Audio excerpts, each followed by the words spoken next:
Arkansas Select Volleyball Club focuses on personal and athletic development of our student athletes and creates a safe, positive, and effective learning environment in which student athletes strive to achieve individual excellence within a team dynamic. We view the volleyball court as our classroom, transformed to teach lessons of character, discipline, respect, responsibility, accountability, commitment, leadership, work ethic, teamwork, courage, integrity, communication, the importance of sacrifice and sportsmanship, plus many other important values on and off the court. Search Arkansas Select Volleyball online or visit our Facebook page, Arkansas Select Volleyball, to find out more.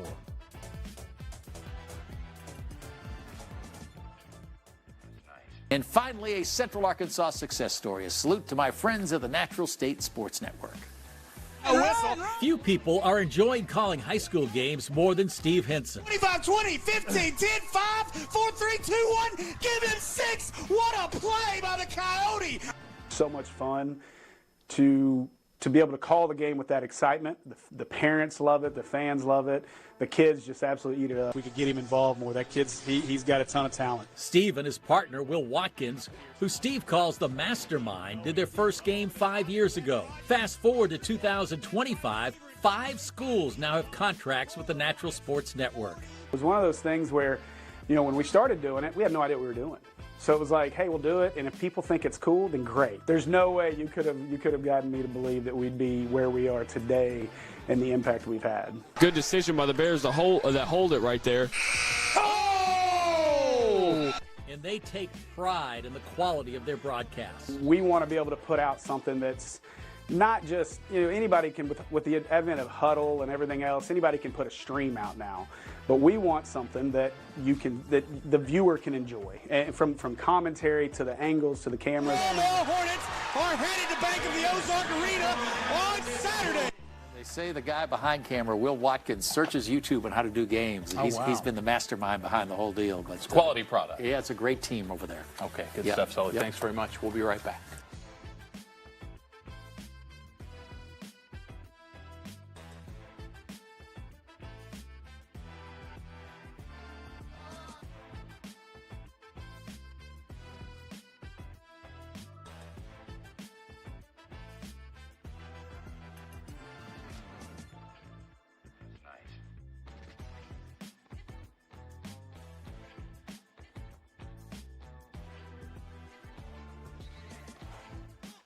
All right, to start session 2, we will have the Little Rock Christian Warriors. They're led by head coach Dustin Grimmett. Coach, I will throw it over to you to give your opening statement and introduce who you brought with you. Yeah, number one, I just want to, again, thank you guys for doing this. I mean, I know a lot of the other coaches have said it, but it's a big deal for our players, a big deal to put the spotlight on Friday Night Football for a change, and it makes it fun for us, and we just enjoy being here. Thank you guys again. Today I brought with me Man Pickens, plays receiver for us. DJ Williams plays defensive tackle for us. Aiden Roger plays offensive line, and Skeepo Shears play offensive line. All 4 of them are seniors. Well, kind of the first to start off here, you guys had a great year. I guess that was the second year playing in 7A, and just, you know, again, overall went to the, was it the quarterfinals? Quarterfinal round. So, yeah, just talk about that. And, you know, you got a good bit coming back, got plenty to replace as everybody else does, but overall just a great year. Yeah. So, you know, 2 years ago we set on this 7A journey and really not knowing what to expect that first year. But that second year, I really felt like we were able to get comfortable, or maybe get comfortably and uncomfortable. I don't know. But we were able to kind of find our rhythm last year, and we had a great group of seniors that helped lead us, and a lot of these guys, underclassmen that played a lot, really did a great job for us. And I think we kind of took that next step that we needed to take last year, and we're hoping this year to take another one. You know, it's a tough conference. It's a tough league, and there's a lot of great football teams and great coaches that are in the 7A conference, but, you know, we're ready to compete and excited about it. And, man, we'll start with you and go down the road just to the guys. You know, when Coach was talking about going to 7A, y'all were sophomores that year, and a lot of you have a lot of reps under your belt. So just talk about just that transition from now to being more comfortable going into your third year playing in it. Yes, sir. I feel like just more experience for me because, like, I had a lot of – because I started my sophomore year, and to my senior year, it's more experience. It's more like – it's just more kind of easier for me. I can say that because, like, I just have so much knowledge, and the older guys help me through that as well. Yeah, I agree. Just the experience and just the knowledge of going to the game, knowing it's a fast game, going to 7A, just do what we got to do, just lead by example with each other. Yeah, absolutely. Getting that experience helps a lot. Also just having the time to get bigger, stronger, faster, kind of adjust to the game speed of 7A football has been great. Yeah, I 100% agree. Just like what Aiden said about getting bigger, stronger, faster. And also just kind of the confidence thing of when we were sophomores, we're going up against these big guys. And maybe it's a little intimidating, but now like kind of going into a senior year, I think we're got a lot better chance to just make some big things happen. Coach, we know that football starts in the trenches. You know, you got these two guys here on the offensive line, DJ Williams, you know, on the defensive line. So you've got some of the best at their positions up front, just starting there. So I know that's big coming back for this season. Yeah, these three guys that play up front for us on offense and defense, I'm talking a ton of experience. You got Skeet as a 4-year starter. Aiden played as a freshman as well in his freshman year, and then DJ played as a freshman as well. So all three of these guys played varsity football as a freshman, and we've got them all back for their senior year this year. So I'm really expecting big things out of them. They're going to need to lead us in those areas, and I believe they will. Yeah, all right, and Skeet, we'll start with you this time. Just guys, talk about after last season when it ended, just throughout the offseason, some of the things that you honed in and figured that, hey, I need to work on this or that. Yes, sir. I think a big thing we really keyed in on is our effort. Just trying to show up every single day with the intent of getting better every day and not taking any days off. I think a big thing that we also focused in on was just having everybody there, because we're only as good as our weakest link, and if the whole team's not there, then we're not getting better. And so I think we had a really good offseason. We got a lot stronger. We got a lot faster, and yeah, it's going to be awesome. Yeah, I agree with that. I think going into the offseason, we knew that it would be difficult graduating 4 guys up front on the offensive line. And just getting to know these younger guys, I mean, these guys want it up front. So I think we'll have a great season, you know, playing as a unit. You know, communication's been great all season, spring ball, summer. So I'm really excited for it. Yeah, I agree. Just the leadership we have for each other and the unify we do, just taking time to be with each other throughout football and after football, and just having like worship time after, stuff like that. So yeah. Yeah, add on to that, I'll say getting stronger and faster, and we also do like Bible studies every week too. So that's like really good chemistry, and I feel like that's the best thing part of that as well. Yeah, and Coach Mann's one of it's about 3 or 4 starters that you have coming back on offense. So just talk about one of them have a quarterback competition going on. So talk about how that's gone through the offseason and just some other guys to watch out for. Yeah, so you know, speaking of Mann first, he's a great teammate. He's always been a great teammate. He's a very coachable kid for us. He does what we ask him to do. He's obviously really talented, and he's going to go play at the next level. But we're so excited to have him back and have him as kind of the cornerstone of our receiving corps, and he's going to be that for us, and we're excited about him. He's a playmaker. You know, on Friday night, he's a big physical kid that's willing to block, but he can also make big plays catching the ball and yards after the catch. So it's going to be great to see him perform out on the field this year. And you know, this year he's going to be the highlight guy, receiver. We've got other guys that are good and talented and are going to make plays, but we're going to need him, and he knows that, and I think he's ready for that challenge. You know, to talk about the quarterback position, Kim Keller, who was a great quarterback for us, ended up going down in the North Little Rock game. Eli Robertson came in and played the rest of the season and really played phenomenal for a sophomore to go in there in some tough, intense situations. He's competed very well, and also a great character kid. But this year we've also got Hayden Hall has come back. He didn't play as a junior, he played as a sophomore, and got a few snaps as a sophomore. Actually helped us win the Southwest game his sophomore year, but he's coming back, and he can really sling it. He can throw the ball around. Eli is a dual threat guy. And then we also have a sophomore who we believe if he has to go in, he can take the load. It's Grayson Raines. And so we're really excited about that group, and the competition has been good. I think it's made all 3 of them better to be competing instead of just, you know, maybe one guy having the spot. They've got some good reps this summer, and we're still learning and figuring out what the best combination is out there, but I firmly believe that we'll be able to put a productive offense out on the field no matter who the quarterback is. So. And DJ, I've had a chance to watch you for a long time, and you're a game wrecker on defense. Yes, and just talk about, you know, how excited you are for this senior season and just the defensive guys that you have around you. Yeah, I'm very excited. We have a good leadership group coming back. We just love obliterating teams. So stuff like that, you know, just coming out, lots of confidence, lots of energy, and just bringing the bang out every time we step on the field. Yes, sir. I'll tell you, I want to get y'all's opinion too, Aiden and Skeet, going up against, you know, we have linemen and stuff here, but hey, iron sharpens iron, and I know facing against, and I guess I don't know how much you guys face him being like kind of interior, but because center and guard, right? Or is there guard tackle? Guard tackle. Okay, so I guess maybe Skeet, you might go up against him a little bit more. Talk about how that, and I'll get both of your takes on that, just how you help each other get better. Yes, sir. I mean, this is me and DJ's 4th year of going up against each other, and it's almost every single day. And I think DJ would echo it back. I mean, it's always a fight. I think we never really try to take a play off because we know whoever does is probably going to get beat. And I mean, it definitely makes us better every single day, getting to go up against each other. And I think it's a huge part. Like when we're in scout team, those first team guys even going in when it's defensive period, and like me going in and blocking DJ or vice versa. It really makes us a lot better. Yeah. I agree with what Skeet said. Me and DJ have actually been on the same team since we were 10 years old. So, I mean, we've had so many years going against each other, constantly making each other better, just best against best, especially, every year going into the season, like it's never an adjustment, getting used to the physicality again, going against a guy like that, It's one of the best D tackles in the state. You're not going to get very much better than that. Yeah, I agree. Both of them just some dogs. It's a fight every day in practice. We can't just, if it's a tie, we just have to break it. Like we can't end with no tie against each other. So it's always some competitive thing with each other. It's just crazy. It's crazy.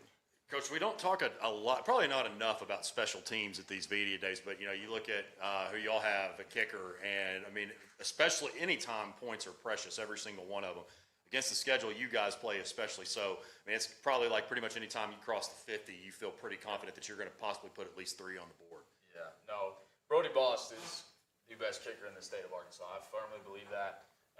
He's got a great leg, and he's helped us win a lot of games the past couple years. And last year I can think of the North Little Rock game. He hit a very pressure-filled kick to send that game to overtime. And he's a cool cat up there. He's ready to go at any time, and we've got a weapon as far as kicking field goals. We've got a weapon as far as kickoff. He can put that thing in the end zone, and the other team has to start on the 20 every time. I'm pretty happy, especially as a former defensive coordinator. So, and then he's a great punter too. So it's going to be a weapon for us, and we're excited about what we can do. All of the unit has to come together. It's not just the kicker, but he is a special player, and we're going to use him.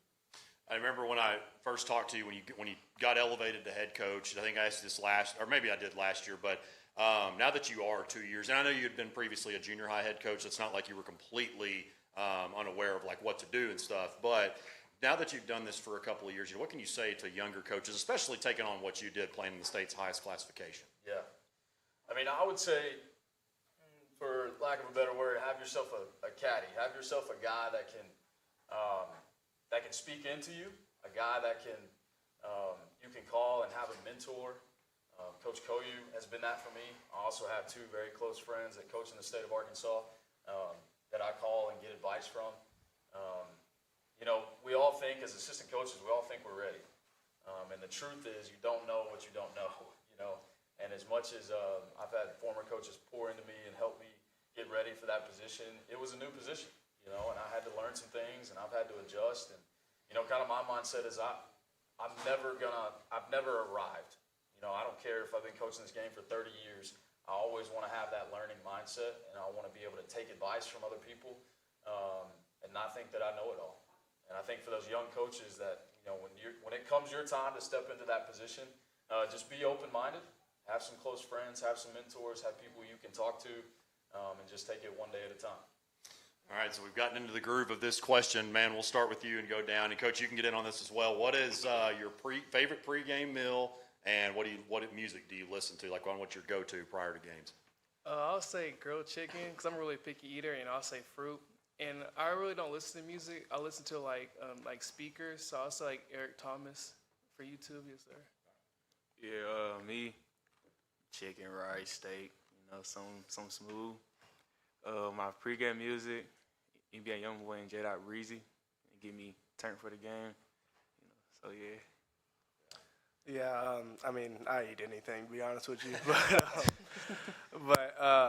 As far as pregame, I also don't listen to too much music. Most of the time pregame, I'm just kind of working through like what I'm doing, focusing on the game plan and stuff like that. Not for me. I'll pretty much eat anything and a lot of it.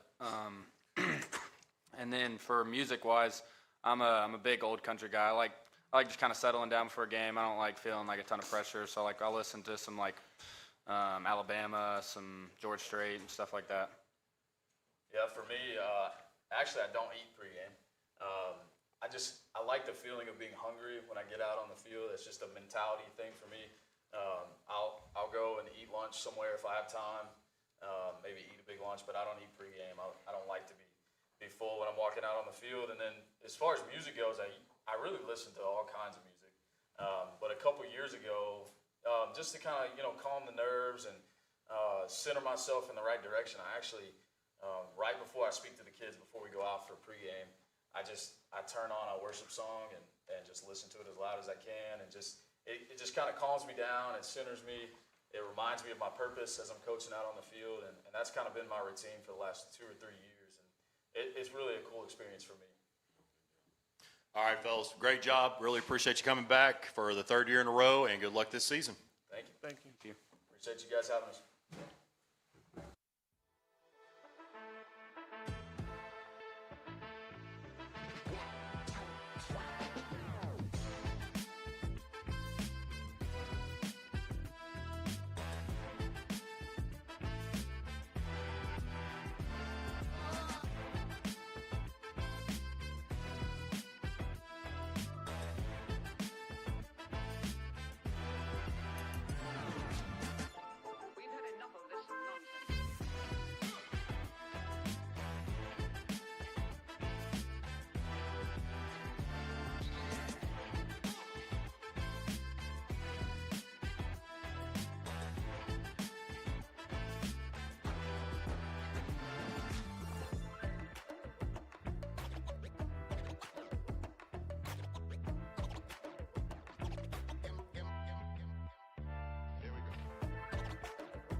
All right, up next, we've got the Greenbrier Panthers. They're led by head coach Randy Tribble. And, Coach, I'll throw it over to you to give your opening statement, introduce who you brought with you. All right.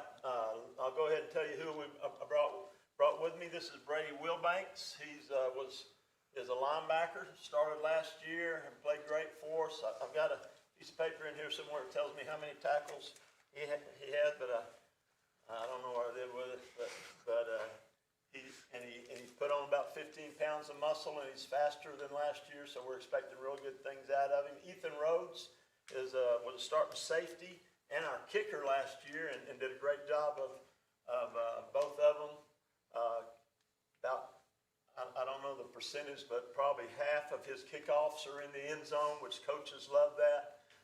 When you make people have to go 80 yards every time, and does a really good job at safety also. Cameron Mallett was started at guard last year as a junior. We've moved him to center, and he's made that move really good and done well in our competition stuff this summer. So he's one of our 3 seniors returning on the offensive line that are real key to us. Then Trendon Mosley was all-state receiver, had 58 catches for 1,109 yards and 13 touchdowns. He's a very explosive player and somebody we need to get the ball in our hands. So we're excited about these four guys. We've had a really good summer and are getting better every week, we feel like, and I think we're going to have a good football team. We have 8 return starters on defense, so we think that will be a strength. Offensively, we have 5 starters back. We're having to develop new starting quarterbacks. We've got 2 quarterbacks that are playing real good this summer, and think we're going to be good there. Of course, last year we had Enoch Hassan. We don't have him, but we've got some young guys. We'll probably play 2 or 3 running backs there, and some of those guys have some good talent, so we're excited about that. I mentioned 3 returning senior offensive linemen that were part of a really good offensive line last year, and we're still working on getting the younger guys up to par, but we feel like we'll have a really solid offensive line again and be good offensively. Offensively also, we have Trendon, a couple other guys at receiver that we think are going to be explosive and good receivers. So we're excited about our football team. We're in a new league this year, moving from the West to the Central, and so that's different. They don't know us very well, and we don't know them very well, so that's going to be exciting. Playing new people and getting prepared to do that every week, and so that's something that we're looking forward to, is playing in the new league. I'll go ahead and, Coach, you laid a lot out there. I appreciate that. You did a lot of my job for us, so I appreciate that. I'll go ahead and start with the players. We'll start down here and work our way down. Just, Coach talked about just the excitement for this season, what you guys have coming back, but I feel like you guys quietly had, maybe until like the entire state kind of quietly had the second undefeated regular season since 2021. Obviously, you guys know that, but just talk about the excitement you have to build off that with so much coming back. I would say, we've sort of built like a culture these past few years of the expectation, what we should have on the field. And really, coming in this year, we know we've got some proving to do again, but we just used last year as more motivation to show up and do what we know we can do and just do our best, really. I would say just like coming in the new season and everything, just coming with the confidence and just knowing our ability to win football games and show up and compete and just rebuilding from the top ground, everything back up. I just think that this new conference is a new opportunity to show who we are as a team, who we are as a city. So it's just a great opportunity for us. Yeah, I believe we're going to build off this momentum we had, and we're going to keep going. It's not going to stop. New conference, it don't matter. We're going to keep going. I feel like it's a great opportunity to show what we have. A lot of the new young guys have come in. They've put in a lot of work. We have put in a lot of work over the off season. I'm just very excited to see where the season goes. Yeah, Coach, talking about the conference, you move into the Central that some would say, at least on paper coming in, is the toughest, and I think that's a very fair statement for people to say. Joe T. Robinson, the defending state champion, is in it. So how much, I know you've probably been focused on this summer in your non-conference schedule, but how much have you done digging in wise to your new conference opponents? Well, I've watched a little bit of film. We've been able to come up with some film from people in the league. We understand Joe T, Parkview and their history. We understand that it's a tough league, and I would say I would kind of thought that for a while, that Central was the toughest league, and so that's something that's helped motivate us.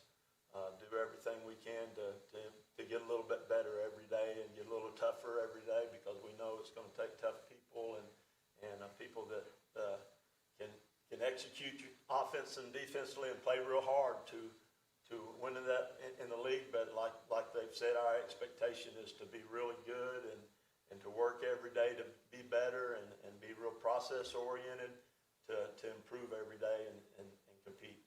Speaking of improvement to the players, we'll start down here this time. What are some things that you focused on individually to make yourselves better throughout the off season? I just feel like I'm more mentally engaged. Like, it feels like the game is starting to slow down a lot more, and I'm able to make plays that I wasn't able to make the year prior. I just feel like I'm moving a lot better than I was, and I'm just excited. I feel like I've just been getting good in the weight room, getting stronger, learning how to read an offense better, knowing what they want to do and stuff when it comes to watching film, just game planning a lot better. I honestly feel like consistency is a big thing for me. Moving from a new position that's kind of the leader of the offensive line is kind of big. But consistency and doing the right thing every time, knowing what to do, and just learning with my guys is probably the best thing. One of my things, like what Ethan said, I would say in the weight room, working out, trying to get bigger and stronger, just to make more of an impact on the field. Even trying to get a little bit more faster, just a little bit more, just to get more of an edge. And also learning, like helping out on defense, learning a new position, like Cameron said, to just help my team out as much as I can. Coach, you've been around this game a while. You're a very respected name in the state, not just for what you've done, but who you are. And you've been at Greenbrier for a long time. And I always like to ask the coaches, especially in today's landscape where you see players moving around, you see coaches moving around after a few years. What has it? I know Greenbrier, is a great community and has had some crazy nice upgrades. But what is it that has kept you there for so long? Well, the people are just really good people around there. The people that I work with, my AD, my superintendent, they're really supportive, as you can see by facilities and so forth. And I've been able to get good coaches and keep them. And I have really good coaches on my coaching staff, and been able to keep them here for a while, and it's just a really good situation to be working in and coaching in, and I think we've people love football. Friday nights in Greenbrier are exciting and fun, and a really neat atmosphere, and it's just fun. And I'm just not a big. I don't want to move every 2 years. Yeah. I've got just got a good place to be and a good place to work, and I don't want to leave it. Yeah. You talked about graduating Enoch Hassan. Just one of the most electric players in the state over the past few years, and kind of a little bit by committee this year. When you have, I know you've had seasons where you've had ones like that, and you've had like a premier back.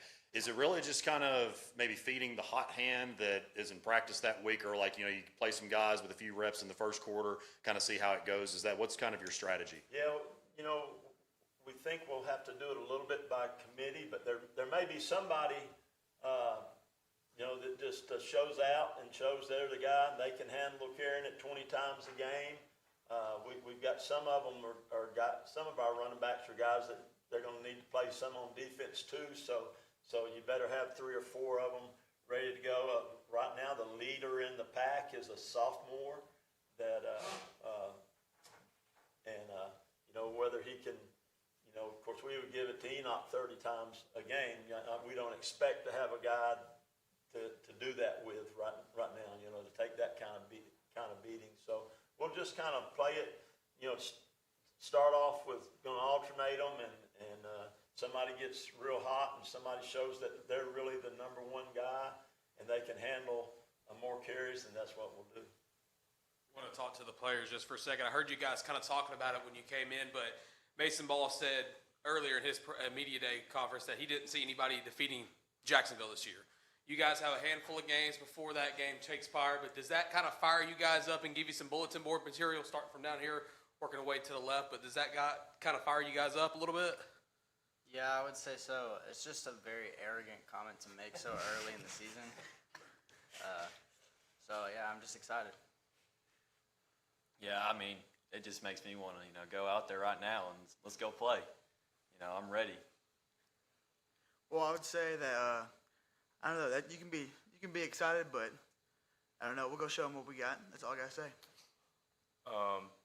Anybody's beatable on any day. That's all I got to say, really. I mean, it could be different one day, then another story another day, honestly. So we'll just go into that day ready to play. Going along with that, talking about with Coach with the new conference and everything, we always ask a lot, or at least to most of the teams, is there one of those games that you have to go? No, probably. Let's see. Do y'all do? Oh yeah, Bologna's in your conference. Obviously, Bologna is one of the first ones you think of with Greenbrier. But whether it's that one or another, is there one that maybe you guys have circled that maybe less? I was going to say left some meat on the bone from last year, but again, it's almost a new schedule. But just that one that you might have circled that you're ready to play. I would say honestly, I'm kind of excited just to play Joe T, just to prove to ourselves that we have what it takes, and not only ourselves but to everyone around us. Might come in as an underdog, but I feel like we can prove ourselves and shock some people. Yeah, I'm gonna agree with Trent on that one. Joe T, coming off a state championship win, they're a big team to beat. They're the guys. So I think us giving it a shot at them would be a great thing to see. Man, I want to play Parkview. We would have played them in this third round of the playoffs if we didn't lose to Lakeside, but I want that one to show them. We would have beat you. I don't really have a specific game. I'm just really excited for the season as a whole. I feel like every game is going to be super competitive, unlike last year, and it's going to be super fun. And wrapping things up here, we'll start down here now. What is another question we've been asking? It's kind of a fun one. What is your favorite pregame meal, and what is the music you listen to get you hyped up pregame? This last year I started listening to a lot more worship to just calm my mind before I go play. And my favorite pregame meal is just any type of chicken. That's my favorite food. I like listening to country, honestly. A little rock too, dad rock. My favorite meal. It's a little niche, but I like some tacos before a game. I don't know why, but something about some tacos before a game. There's been a few of those. Well, my favorite pregame meal would have to be some type of chicken, like a burger or something real light, and then some chips, probably a drink. And then pregame, probably a little rap, get my mind going, and then kind of calm down, probably some rock, pregame rock. I would say music. I like to listen to some soothing music. Doesn't matter really what it is, just keep my nerves down. And then my pregame meal, I'm a big sandwich guy, and then obviously I got to get some what is it called, Bubblicious gum. Gum, yeah, that's what I like right there. What about you, Coach? You seem like a rap guy to me. A little hip hop action. I'm not much of a rap guy. I like a little worship music or a little country music, and I'm a chicken guy as far as pregame meals. Guys, really appreciate y'all coming back. Good luck this season. Thank you so much. Thanks for having us. Thanks for doing this for high school football in the state of Arkansas. Yes, sir. All right.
All right, up next we've got the Malvern Leopards. They're led by head coach John Fogelman. Coach, I'll throw it over to you to give your opening statement and introduce who you brought with you.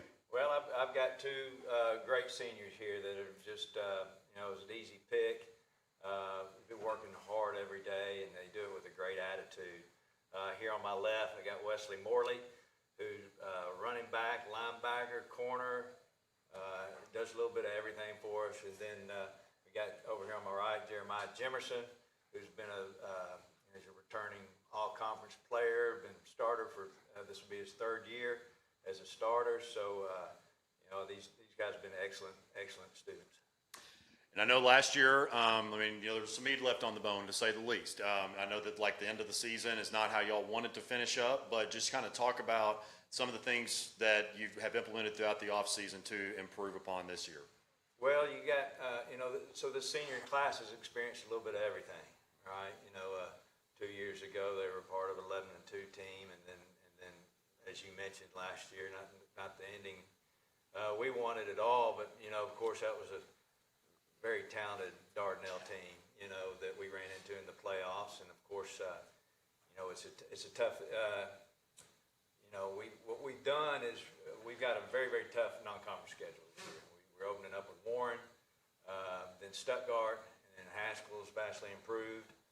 So our non-conference is hopefully to prepare us as we get down that stretch against the upper teams in our conference, like the Badgers of Arkadelphia and Nashville, and those teams that we end with. And so, they've experienced, like I said, both, and I think that's rubbed off onto their work ethic. For sure. And so the players will start with you right here. That's a pretty high honor for Coach to say it was an easy decision on who he was going to bring, looking at you guys as team leaders. And as he said, you've experienced the highs, you've experienced the lows. So just talk about your hunger coming into this year. So my hunger coming in this year is I want to be the team leader. I want to be the person they depend on. Going into the year, I'm going to be the one that's going to keep the ups and downs. I'm going to be the ones that's going to be there for people who needs help. I'm always there. I always tell everybody, if you need help, let me know. I'm always there. But honestly, from what I've seen so far, we got a pretty good team. We just gotta start working way harder than we are now. From what I've seen so far, there's a lot of playing around, stuff like that. But other than that, we're a really good team. We just got to focus on what Coach tells us to do, remember plays. We can't do anything without knowing our fundamentals and, knowing what, technique.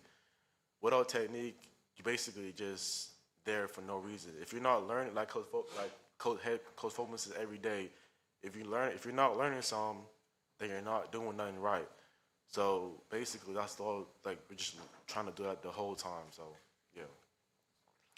I feel like I've been playing for 3 years. So what I learned from the people above me has taught me a lot through the years, which I can see now going into my senior year that I didn't see as a sophomore. So I like to thank Ben Rock. He was the linebacker, the person who ran the defense when I first got here. And him and Talon Accord taught me a lot of things that I got here. I was new, young, trying to find my spot. I was yeah, this is something I don't know what I'm doing. I'm confused. I'm not going to get this at all. And that's why I feel like a lot of people on our team now have done the same things. And I'm trying to get them to learn, hey, you can do this as well. This is not something that can't be done. You just got to spend time on it. So I feel like our team this year, compared to last year, we've added a little bit more dedication and we put more heart into it. I felt like that was our downfall because throughout the years I've seen us go from highs to lows where we showing up to practice every day, getting to work in, extra hours, extra work, to barely making on time with our starters and having to get picked up late.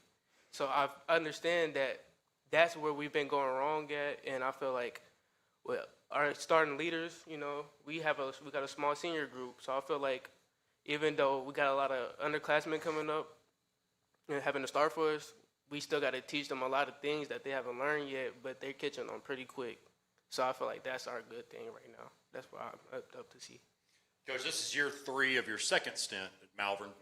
Went to Catholic after that. Of course, you had taken Malvern to the state championship, 2011, I believe it was. And so, obviously, you're still playing really good teams, but has there been a whole lot of differences since you've been back? There's things have changed in, that's true. The landscape of football in general. Yeah. I think has changed in the last, the 15 years or so since then. The smaller school, you got players that leave nowadays, and so, I think that's the biggest difference. But there's still the people that are born and raised and are Malvern Leopards. We want to stay Malvern Leopards, and but the teams in the conference have changed a little bit. But other than that, it's still got the great atmosphere there in Malvern. That kind of leads me to my next question to the players. We'll start right here this time. It means something to be a Malvern. I'm sure you're very familiar with David Alpe, someone I'm honored to call a friend that really put this program on the map. In the 70s, 80s, 90s.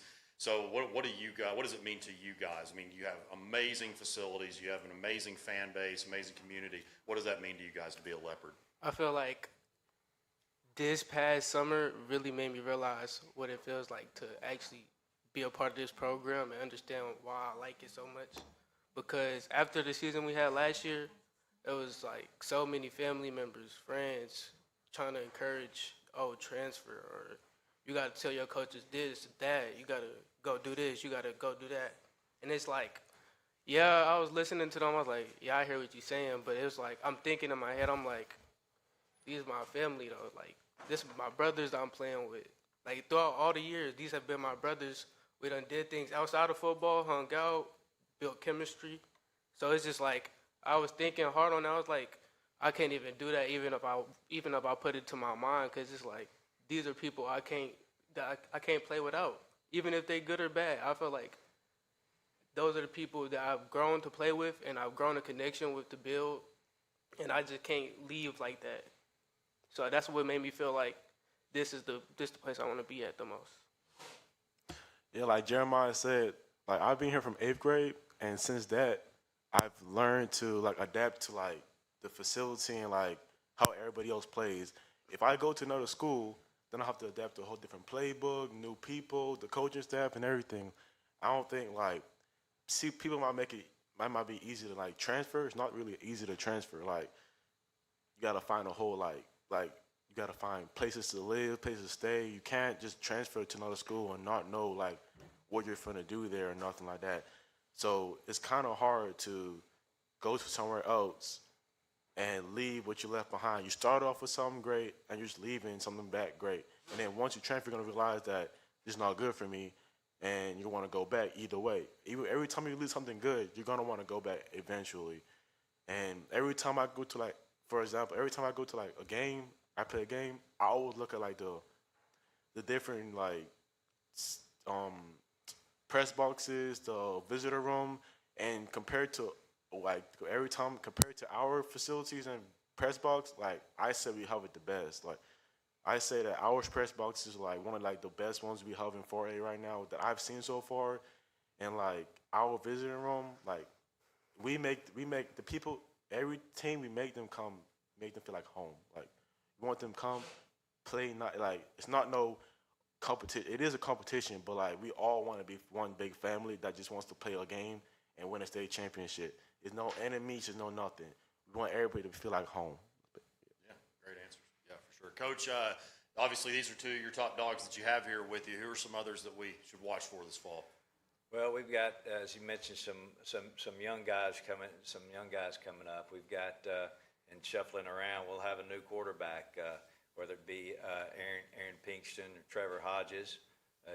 Trevor's young. Pinkston's a returning all-conference, but he was defensive end. So we'll move that around a little bit.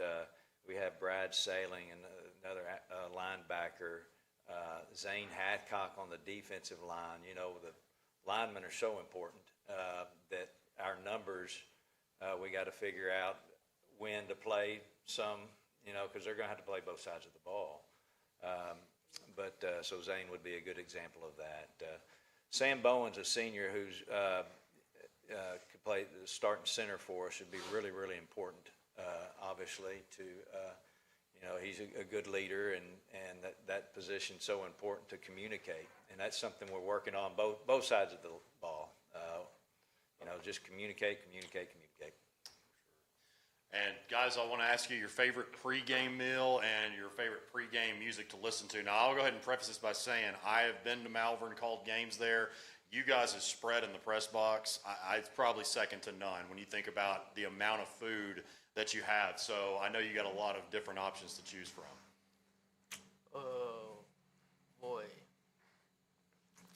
I don't know what's my favorite meal, but I will say there's this one church we do go to every season, at least once, where, they give us a little buffet with chicken strips, cheese dip, some desserts, some brownies. I do like that a lot. Or when we go on the road, we'll go to some small place like Colton's. It was good the second time around, so I say that too.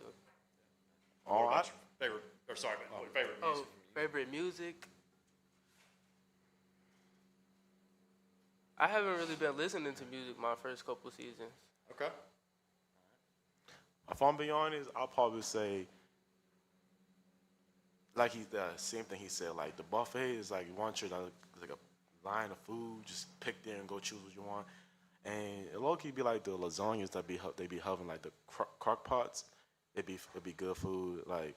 But I mostly be eating the tenders with the barbecue sauce. Like, I be getting full. Like, Coach always gotta tell me to not eat too much. I'm always stuffing my food face and stuff. But if I'm being honest, like, I say my favorite music to listen to is it's low-key, it's just a genre, but it might be weird. I listen to K-pop. I'm not gonna lie. All right. I say K-pop. What about you, Coach? I don't pass up much food, but as he mentioned, when you mentioned the community being so supportive, that is one thing. When we have a home game, we go to churches. So in any of the churches, they help so much, and one of the staples that usually comes from some kind of chicken lasagna. That I got to stick with that. And as far as music, I'm usually having to tone down some music somewhere. I don't know that. But I'm kind of like Jeremiah. Jeremiah's really focused that I don't have any music in. All right, guys. Excellent job. Really appreciate y'all coming back, and good luck this season. All right, thank you.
All right, up next we've got the Greene County Tech Eagles. They're led by head coach Price Holmes. And Coach, I'll throw it over to you to introduce who you brought with you and give your opening statement.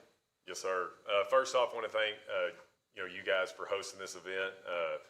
I've been here before, and it's an amazing event. I think you guys do so much for athletes in Arkansas and high school, and it's a really cool thing. Thanks to First Community. Obviously, my wife works for First Community, and it's just an awesome organization. They do a ton for regional schools and athletics and everything and community. So I want to thank them. To the far right, got Ashton Addison.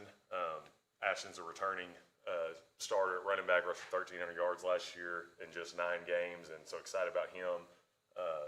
Tough runner, just runs it. He's a downhill runner, really love that. This is Gavin Cupp, senior quarterback. Gavin missed last year with an injury, but has gotten those reps at quarterback this year and has been a true leader for us. He's probably the best leader in our whole school. Just a great kid.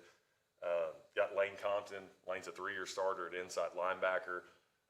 Has really called our defense, or called the defense even before I got there for 3 years. And so also will play wingback for us.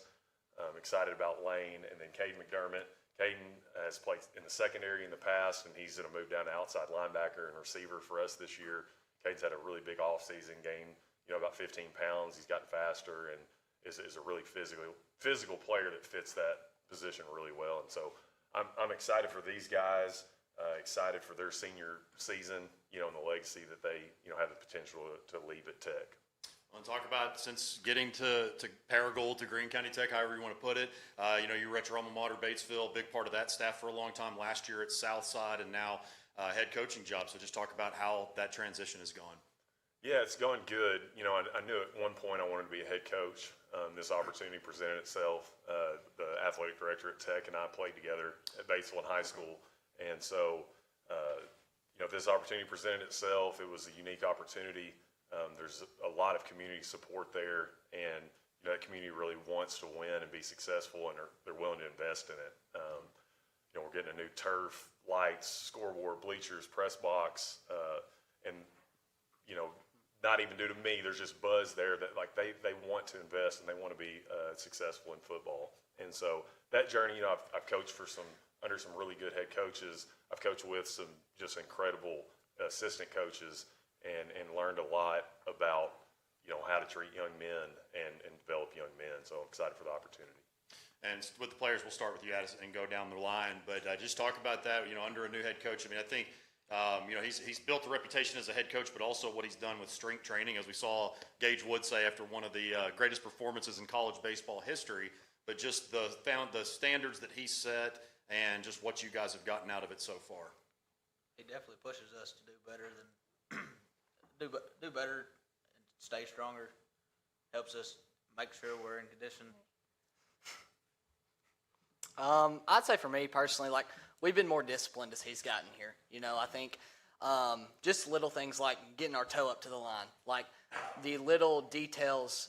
We want to be a detail-oriented football team, and so I think he has pushed that since he's gotten here. Is every single little detail matters, and so I think that's been a big change for us. I've really enjoyed the new atmosphere, the new kind of vibe in the locker room, the vibe he brings. Really gets us going. Make sure that we're doing the right things, like he said, the little things, and I'm excited. Yes, sir. I think he pushes us harder. Definitely, he pushes us a lot more than he helps us. I'm sorry, I guess. Yeah, good. Yeah, all good, man. So, Coach, I want to go back to the strength part of it, because we brought this up a couple of different times, with coaches, and just how important nutrition and strength training is. What these guys said, whether it's just learning how to line up or just the basic things, those are critical too. But also, you can do all these different things, but if you're not healthy, it's probably going to be pretty hard on your body to do so. So, talk about just what you've implemented from a nutrition standpoint and in the weight room. Yeah, and I'll say this, when I got there, they did a really good job in the weight room. These kids worked, and they had obviously done that before I got there. They had an atmosphere of they were willing to work, and I didn't have to change any of that. A lot of the foundational stuff that they were already doing was really good stuff. Obviously, I put my own tweaks or changes on things. try to put a heavy emphasis on our agility and speed and movement patterns and details. But they did a great job prior, and we're just trying to kind of fine tune that. As far as the nutrition stuff, that's one of those deals you just try to preach, like, hey, we got to eat real food, stay away from the fast food, let's hydrate, and don't make it overcomplicated. They're high school kids, and so they don't all have access to the same stuff. But as long as we can get them most of the time eating the right things and drinking the right things, they're going to be okay. And Gavin, one of the most impressive things, best compliments, impressive, whatever word you want to use, is hearing your coach say that you're a leader, not just a leader on your team, but within your school. I know you're extremely hungry to come back after being injured last year, so just talk about how excited overall you are for your senior season and to lead this squad. Being injured last year, getting to watch all the things go down, there was kind of a, I don't know, I guess the correct word to use, but it was a little salty kind of feeling getting to watch us. We didn't succeed like I wanted us to. And now I just feel like there's definitely a chip on our shoulder to go do something, improve something, and being able to lead a team like that we have this year. We have a group of hungry individuals, and I think that's going to you're going to see that on the football field this year. I think you're going to see guys that are willing to work and that really link arms when it's time to go to battle. So I'm super excited for it. This guy to my right, I'm super excited to be in the backfield with him. So it's going to be a great season. I'm looking forward to it. Okay, so this question is for all the players. What's the number one game you guys are looking forward to this year? Maybe it's a game that slipped away from you or a good rival, but what's that one game you're looking forward to get back on the field for?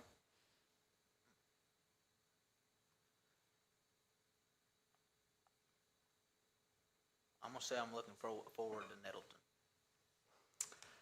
Personally, I think we gave up. Like, we had a chance to shot at the playoffs last year, and we lost to Batesville.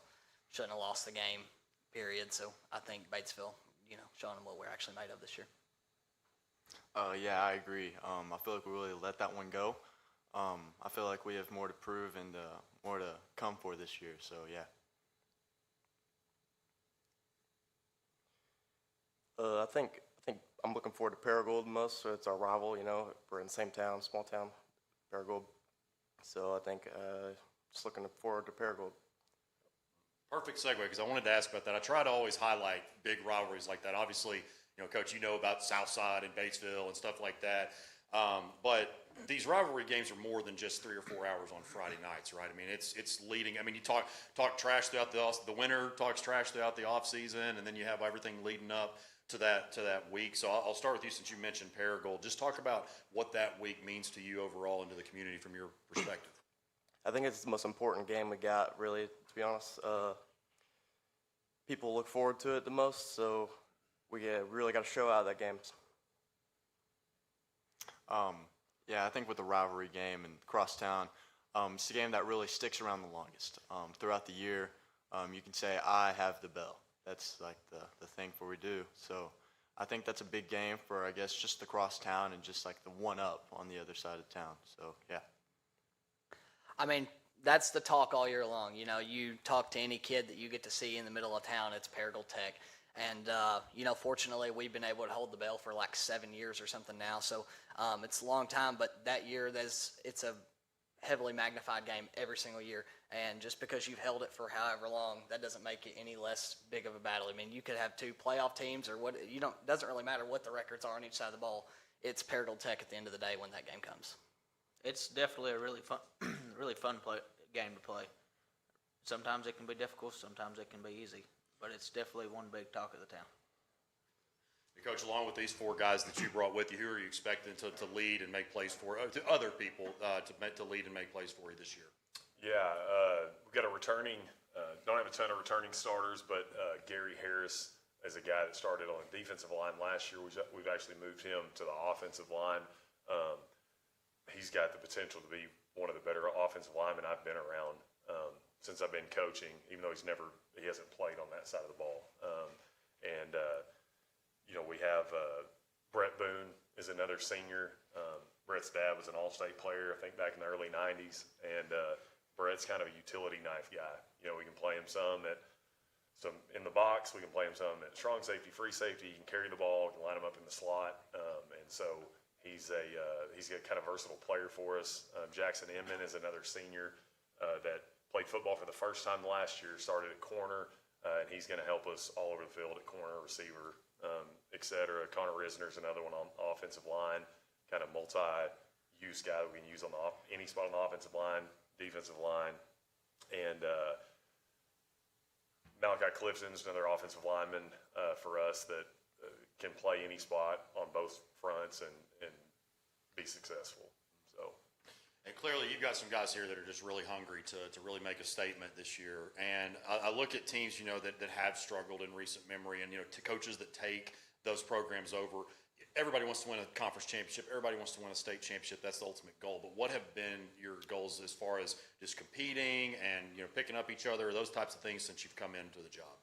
yeah, I've tried to find some way for us to compete every day. I think everyone has an innate sense to want to compete, but you got to work at that, and so we've, since I've been there, tried to incorporate something daily.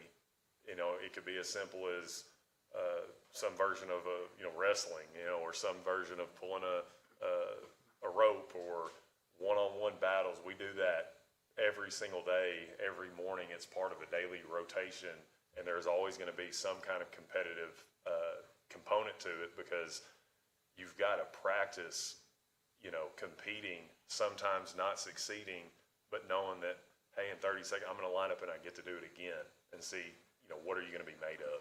And so that's a huge piece of what, we want to instill in them.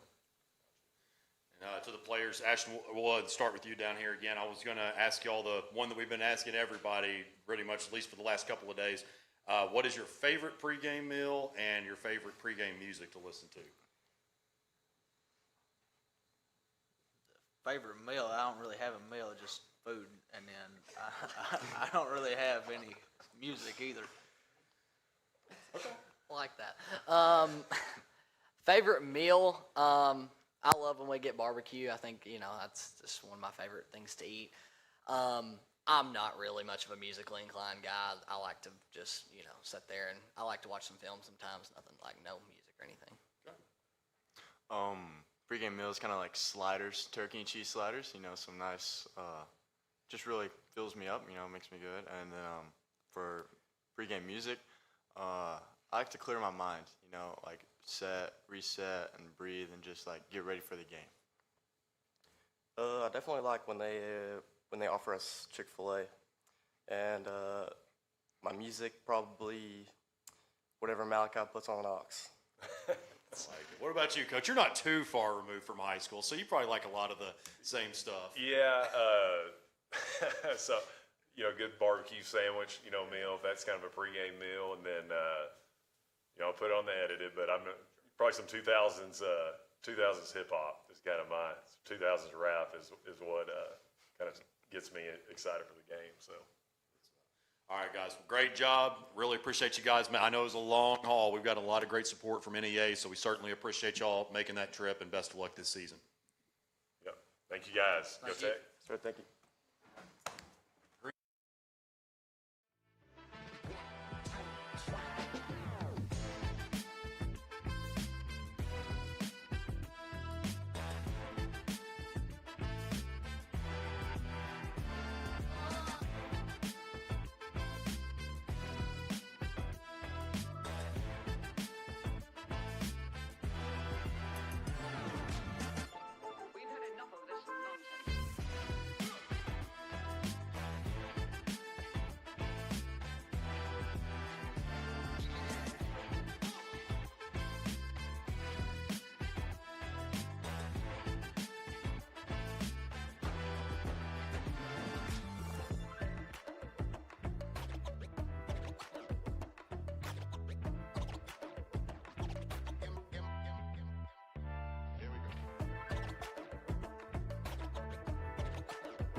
All right, up next we've got the Bauxite Miners. They're led by head coach Caleb Perry. And Coach, I'll throw it over to you to give your opening statement, introduce who you brought with you.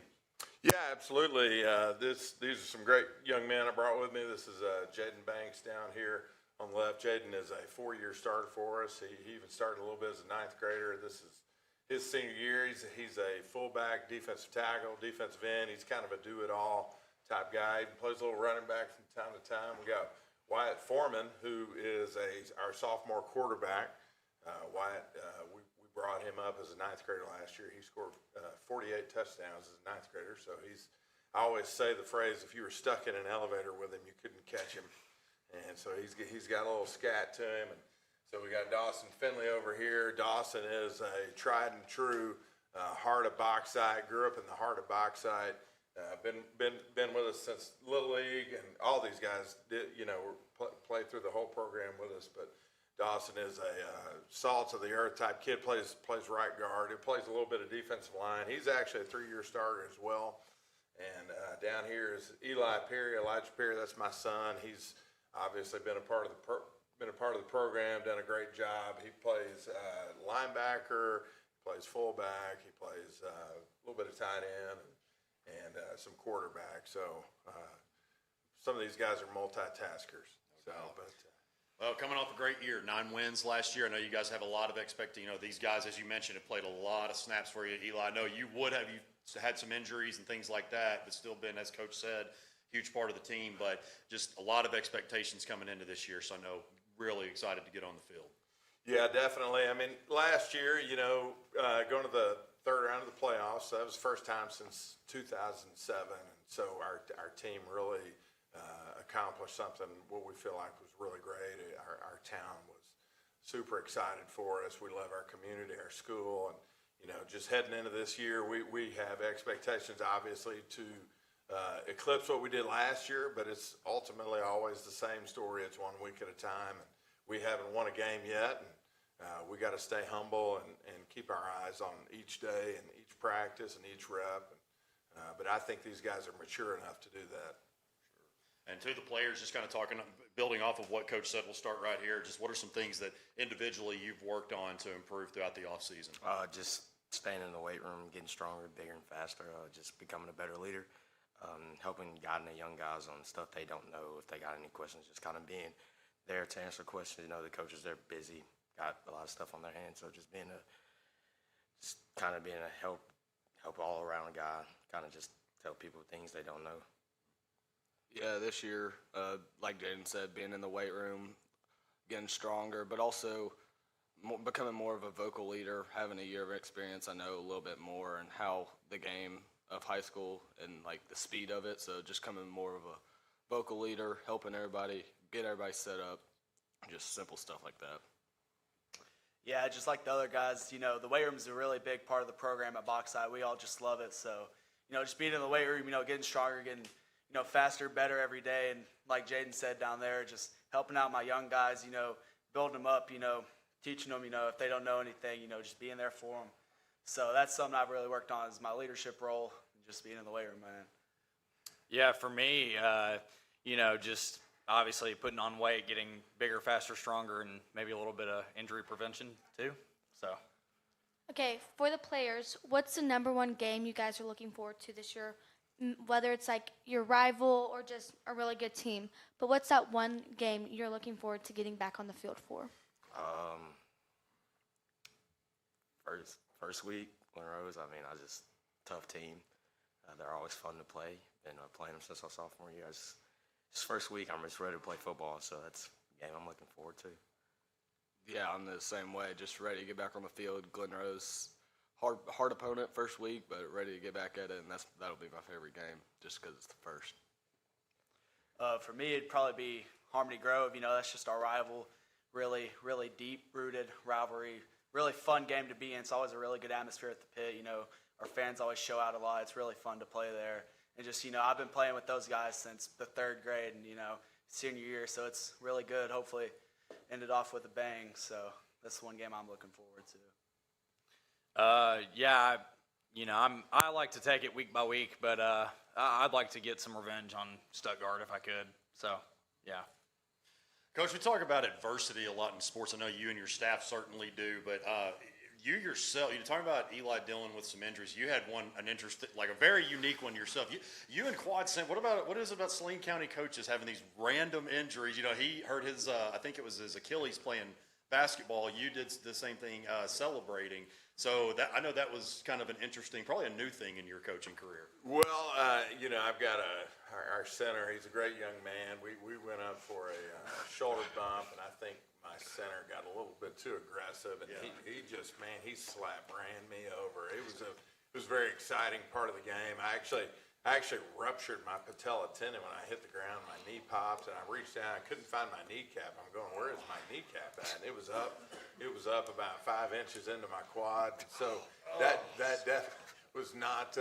You can ask Miss Perry. This last fall, there was, you know, my wife did a really good job keeping everything positive, and you know, because I think we tried to let Eli go back in. You know, he tore his ACL 7th play of our scrimmage last year, and we let him get a few more reps before his surgery, and he kind of irritated his knee. So here we are, myself and my son, sitting on the training table at the Monticello game. And fortunately, these other guys had our back, and you know, God was good to us. And I'm not sure what would have happened that night if we couldn't have pulled that one out. You know, but we did, and so you know, can't look back. I take 1 week at a time. You know, the funny thing, the next week, you know, I had that surgery the next week, and I'm sitting down. You know, I couldn't sit on the sideline, and I couldn't get up to the press box, and so I sat when we played Magnolia. I was kind of like an old lady in the end zone with my bedpan. I had my leg up, all these blankets and ice bags and everything else the next week after my surgery, and so. It was definitely a unique, humbling experience, but, you know, I mean, it's just kind of par for the course, you know. You just got to keep going. And, I mean, life is full of adversity. Life is full of challenges. You know, the one thing about football is it's always going to let you down. At some point, sports in general, athletics is always going to let you down. And, you know, we've always had a saying, keep your eyes up. Eyes up has always been a statement of ours, because you better have your eyes on something bigger than the game of football or anything really of this earth, honestly, that you got to have your eyes fixed on something bigger and better than you. For me, that's my relationship with my Lord and Savior, Jesus Christ. And he's the one that you know, I zig and zag, I'll go this way and that way, but he's the one that keeps me going straight. So, for sure. No, good stuff. And on top of what we talked about with all that these guys bring to the team, you got a lot of returning starters, and just so talk about some other names that we need to watch for on Friday nights. I tell you, we you know, what's interesting about this team is these 3 classes that we have. All of these classes were either first or second in 7th and in junior high. So we have a lot. We probably have our most successful team as far as guys are used to winning. All these guys are used to winning, but you know, you're going to see a lot of great players. You know, our offensive line is very good. You know, Keegan Roberts, Luke Eustace, of course, Dawson Finley, Nate Burge has been a 4-year starter for us, and we got some big guys. You know, we got some rotations, some young guys that are going to be rotating in. Brady Brown, Noah McCammon, Caden Mosley, and then our skill guys. We have defensively. Emery Moore is a stud. You know, he's going to probably go up and snag a few balls on defense. And Kylan Jenkins and Austin Hastings, Caden Metzger, those guys are that's probably our most experienced defensive backfield that we have since I've been there. And so I think for us having a chance to make it a long ways, we've got to be able to stop the pass. And so I feel very confident with the guys, the experience that we have on the back end. You know, we got a guy to come back out who was with us as a 9th grader, a guy named Carter Ballard, who's, you know, he's 6'3", 6'4". You know, he's a little, he ain't the thickest guy, but he can run 160 probably, and you know, he's great with the ball in his hands and fast. And of course, we are stacked on the linebacker crew. You know, we even today at team camp we had 2 really solid groups of linebackers rotating in today. And defensive line, of course, you got Jaden Banks here, Jackson Stacy, and You know, we just have a bunch of guys that we're able to rotate in that are, I don't know. You know, like I said, I'm as confident as I've ever been. We hadn't beat anybody yet. You know, we're 0-10 right now, and so we got to go get those wins 1 week at a time. And you know, at the end of the day, we want to be ranked number 1 every Friday night against the team that we play against. And so we got to stay humble, keep our head down. The guys have done the back work for it, the lifting throughout all the years. Most of these guys started lifting weights in the 6th grade with us.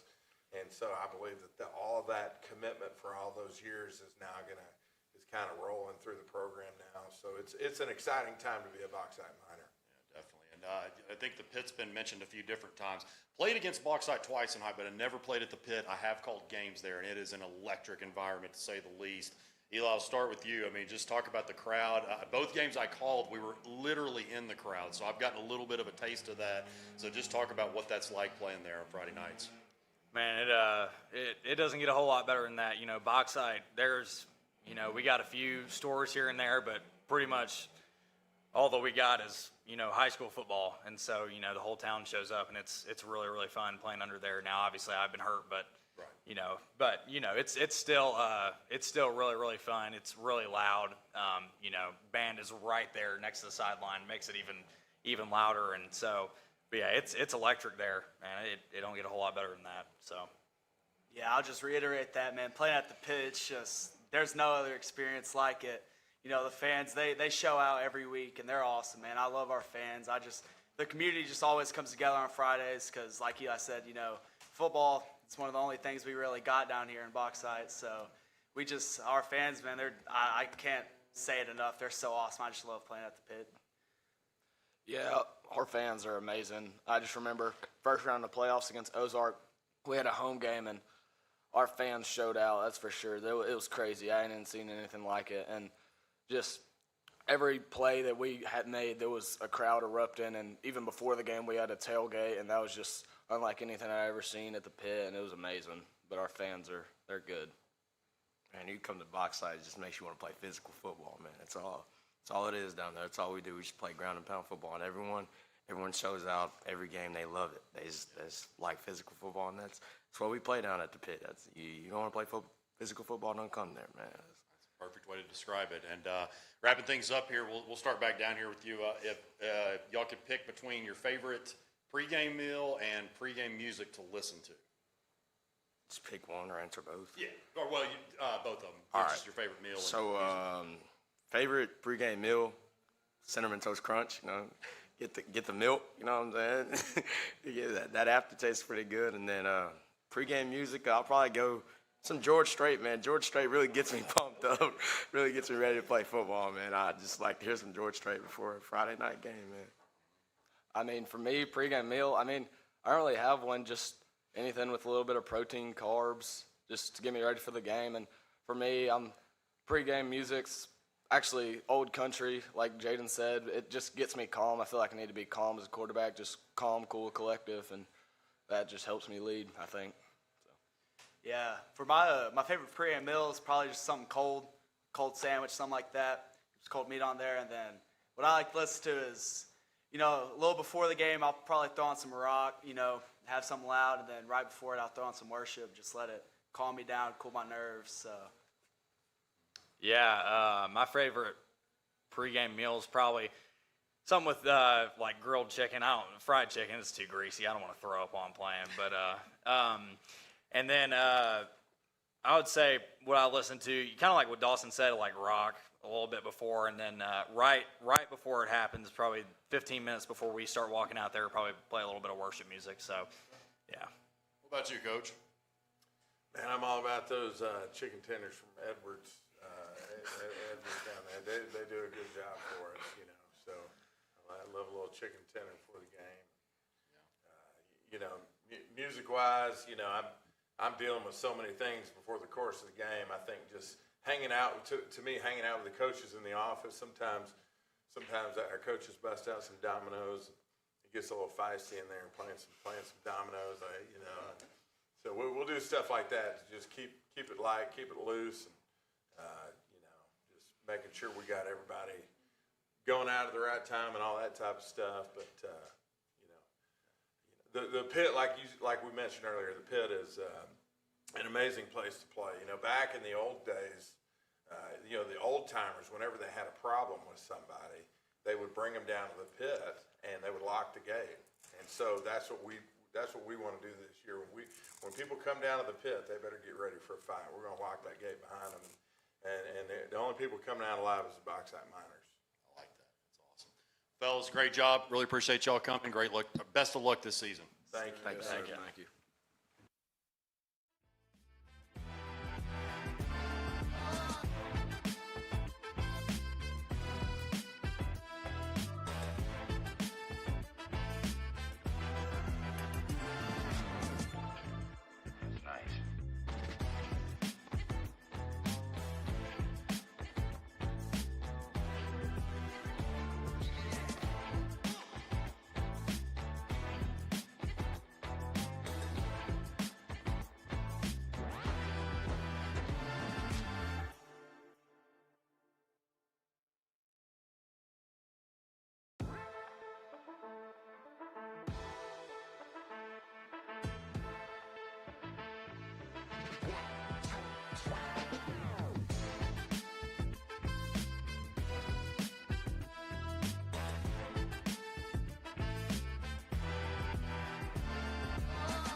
All right, we're going to go ahead and get ready with our next team. Coach Tyler Updegrove and the Robinson Senators. Coach, make an opening statement, introduce who you brought with you today. Yeah, well, we're excited to be here. We appreciate Vic Miller for doing it and First Community for hosting. Obviously had an exciting year last year, first undefeated in school history. Really excited about to get this year going. To my left here, I got Fisher Taylor, plays offensive line and D-line for us. Our returning quarterback, Reese Simpson.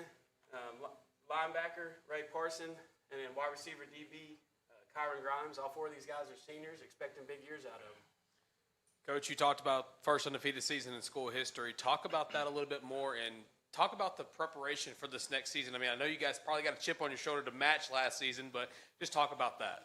Yeah, I mean, it was pretty special.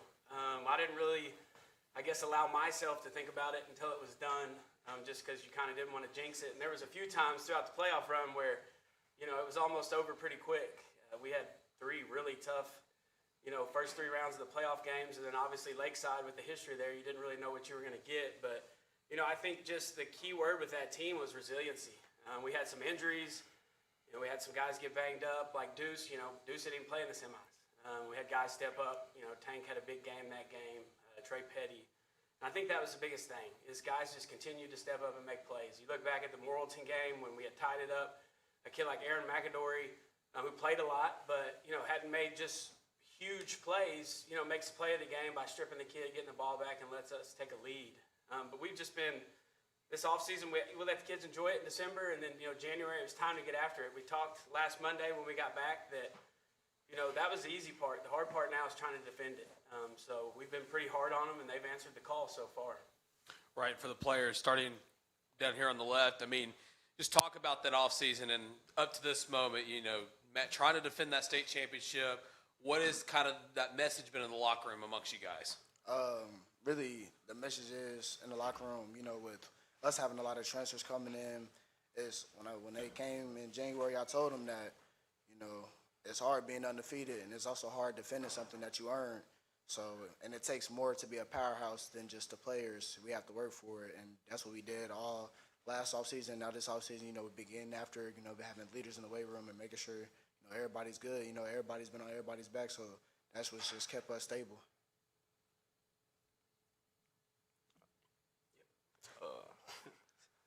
Just going off what he said, just everybody being on each other's backs, everybody telling everybody to get after it, making sure everybody stand on what they're supposed to be doing. Yeah, I mean, this offseason has been great to us. We've got after it, especially after we lost some key players last year, so we know we had to step up individually and as a team.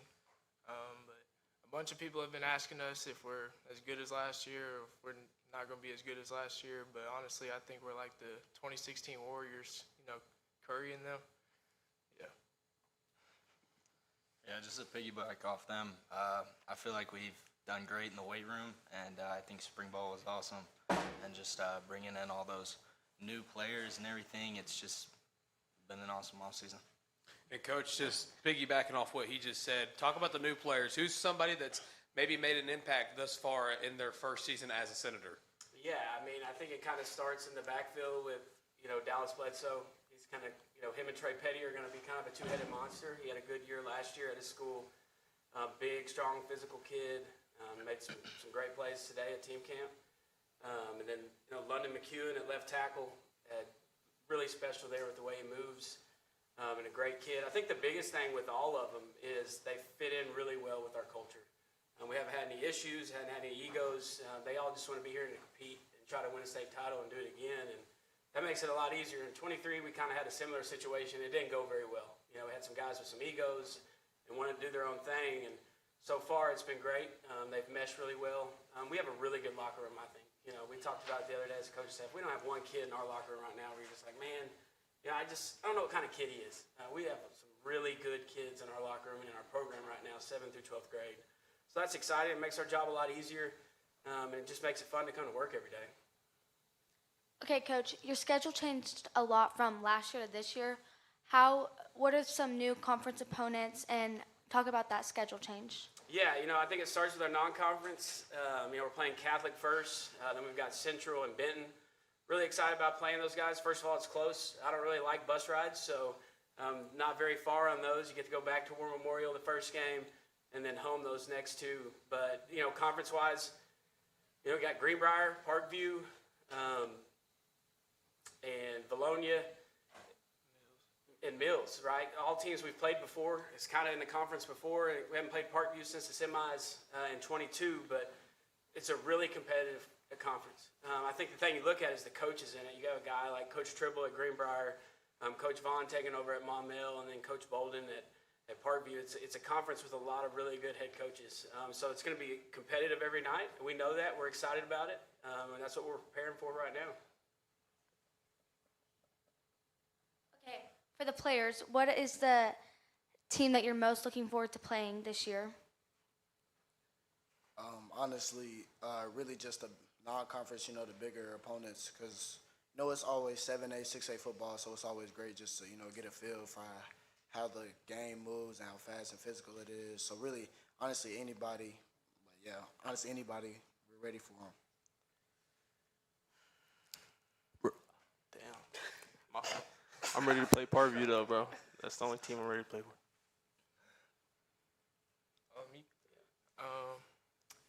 Honestly, I would just say the team who gets lined up against us on December 5th.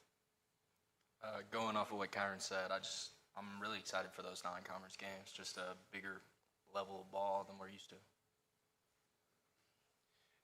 First, got to love the mentality from this group of guys, Coach. And I wanted to go back to something that your now former boss said right before the state championship game, I asked him, I said, how do you think this is going to go? He said, and we're talking about Coach Escola, to clarify. He said, well, as long as Up does what I tell him to do, they're going to be fine.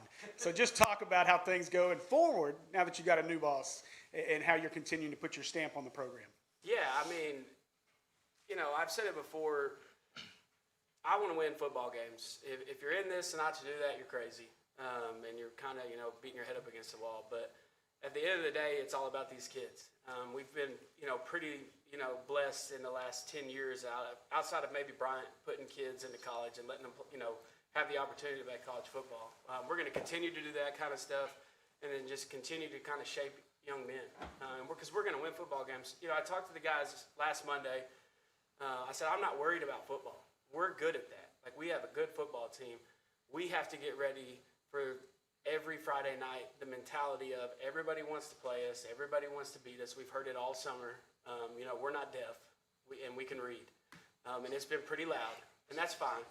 The good news is on Friday nights we get to play football, and the kids have done a really good job in the past of backing it up.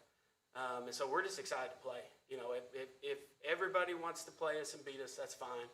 Everybody's got to line the ball up, and we got to play football. And I feel good about that. Well, that kind of brings me to, and this may be more for the guys following up on the team, maybe not that you're looking forward to, but just Robinson's this isn't new for Robinson to kind of be the team out there that's doing the hunting versus being the hunted.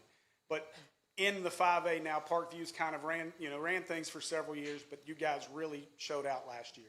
To the players, what's it feel like within that locker room, and what's the continuous message now that you are the hunted? Every team here that's in the 5A Central has said Robinson. I caught grief from Coach Tribble for wearing this hat today. So what is the mindset within you guys? Really, the mindset and the message is that we're Joe T. A lot of teams don't like us because of what we do, and honestly, you know, it's all great because at the end of the day, we're gonna play football. We're 14-0, we're state champions for a reason. So, like I said earlier, it takes to be a powerhouse. It takes more than just the players. You also have to have the coaches coming behind you to win.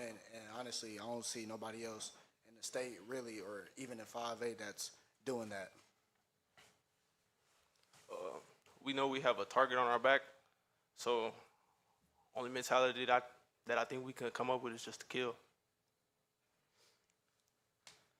Yeah, I mean, our mentality has been pretty high. Just that, you know, we know that we got the chip on our shoulder and that everybody wants to beat us, so we want everybody's best shot. Why not if everybody wants to beat us, then why would we not want everybody's best shot? So we just kind of want what everybody has to give us, and we're ready for it. But I know everybody in that locker room, returning or new players, know that we are Joe T. Robinson, and we will play like it. Kind of want to harp on this just a little bit more, but earlier, a running back that you guys are going to face this season said that they're going to be undefeated. Nobody's going to beat them pretty much. And I want to just ask from a player standpoint, how hard is that from? So it's definitely a lot harder than what people think. And honestly, I just say people are delusional. We'll see when we line up on Friday, bro. I just think that they don't really know what it takes, and I don't think they have it in them. I think it's a good mentality to have.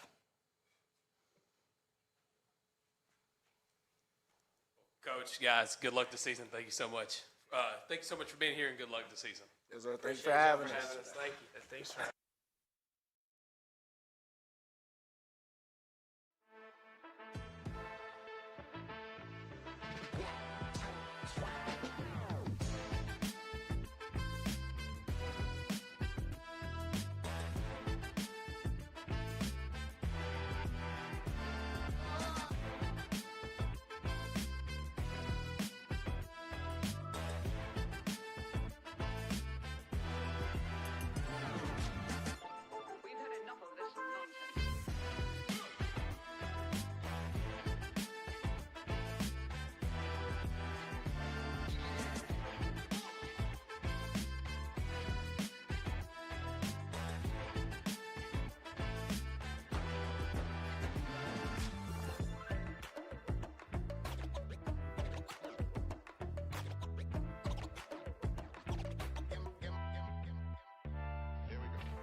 All right, up next we've got the Harrison Goblins led by head coach Van Pascal. Coach, I will toss it over to you to introduce who you brought with you and give your opening statement. Yes, sir. We're happy to be here. I've got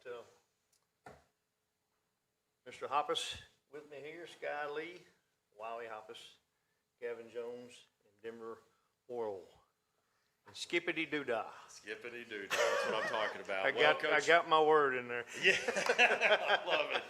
Well, you're wearing a different shade of blue. Yep. Came a little bit west from where you were last year after taking cross county, after winning the state championship with Cross County. Just talk about, you hadn't been at Harrison very long, but just talk about how that transition has gone thus far with the Goblins. Well, it's been good. The community's been great. What I've met so far, it's been a blur. I mean, it's fast and furious. Trying to get in, get a spot to live, and coach football at the same time. But the kids, they're getting there. They're gonna get there. They're learning new everything, new head guy. I mean, it just takes some time. But we're excited. I think they're excited. You'll see what they have to say today. But it's a process. But it's the same thing at 42 years. I mean, you just gotta bow your back and dig in and fit a scheme, and these guys have. They were doing something different before I got there, but I'm asking them to trust me. You know, that's the bottom line right there. Trust the process, and come to work every day, roll up your sleeves, and let's get better. Just talking to the players now, starting down here at the left. How is the new system? I mean, I know it's different, kind of learning the thing, and coach telling you to trust him, but how has the offseason been with the new head coach? Well, it's been pretty good. I mean, we went from running a spread to a flex bone, but we went down to Ozark, the Hillbillies down there last week, and kind of kicked butt. Kind of did what we thought we could possibly do, and I think it's going to end up working out real good. I think it's going to be great. Yeah, going off what Wiley said, we took the old playbook, threw the dumpster, and now we're running the flex bone, and that's just like physical domination. We're just going to pound it and just make you do your read, make you do your job, and when you don't, we're going to score. That's just how it's going to be. I mean, it's very different, but we've all bought in, and we're working hard every day, and I believe we will meet our expectation of winning a state championship, and I believe all of us will be able to contribute to that this year. Yeah, it's we've always been a run offense. That's nothing really new, and it's just a different way to run it. And I think it's been going really good. For how little we've worked on it, I feel like we're getting pretty efficient. Right. And Coach, outside of the players you brought today, who's somebody that maybe that the fans and everybody's going to be watching out for when it comes to Harrison football? That's a great question. To be determined. Since I'm still learning them, I think I've got them here. I mean, there's going to be other kids that's going to step up and shine. You know, if you know me by now, I'm a team guy. You know, and so I don't like to single out a whole lot. You know, I had big Danny Bill last year, who's at the University of Arkansas now. It's hard not to single him out, but Sky Lee here, Sky's on the radar. You know, I heard that when I took the job that you're going to like Sky, and I got calls from a couple colleges, people that I knew there. I mean, there's, you know, it's hard to say until it all unravels, unfolds. I think we have several kids that can fit the bill if that's what they want to do. If they want to further their football careers, I mean, you know, what he's learning from me is that, you know, I'm big on leadership. You know, we got 3 seniors and we got one junior that to me is working like a senior or leading like a senior, what I've seen of him.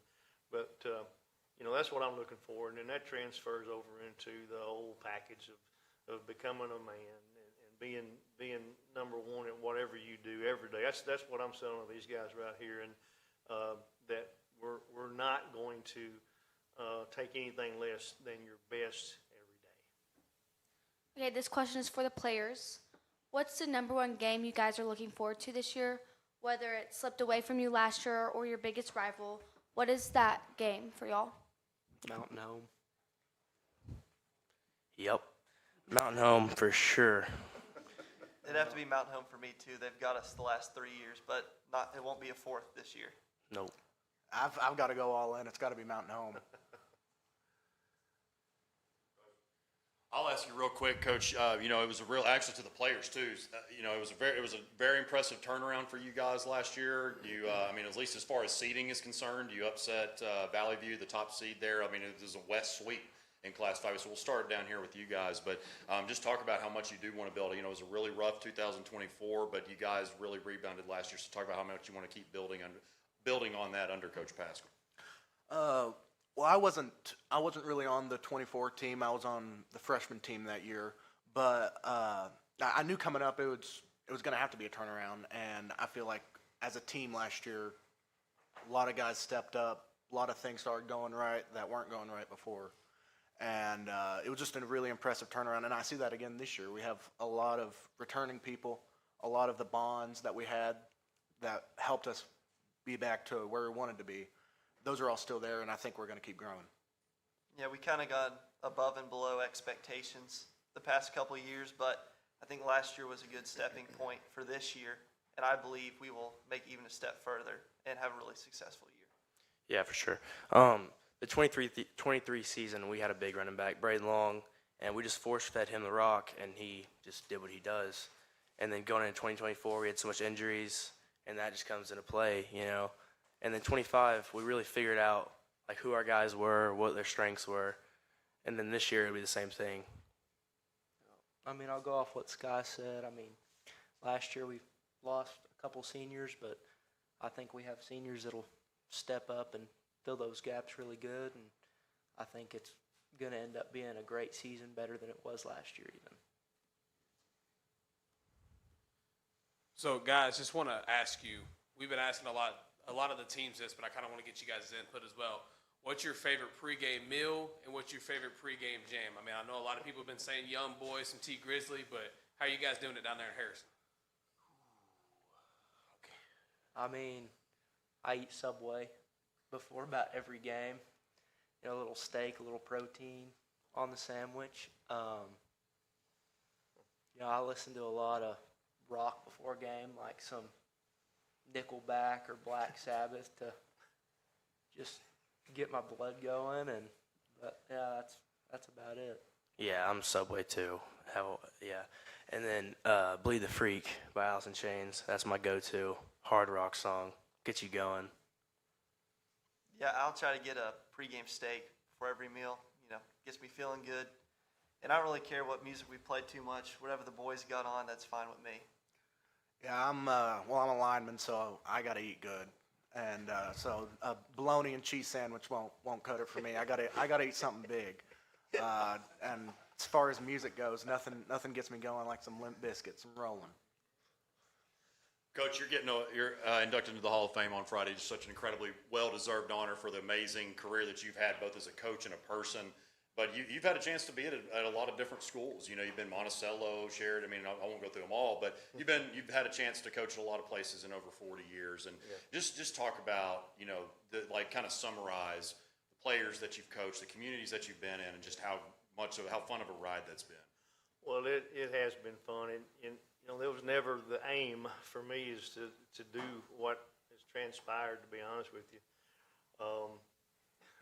For a long time, every job I took was you know, stay here, and God's had other plans, and I think I know why. It's to spread the gospel of Jesus Christ, and that's what I try to do. Always short, but the communities, the friends that you make. I had people from Wynn yesterday call, a former player there that played at Mountain Home, and he said, "I got one favor, Coach: beat Mountain Home as bad as you can." I said, "Brady, you know me, we're going to try to beat them all as bad as we can."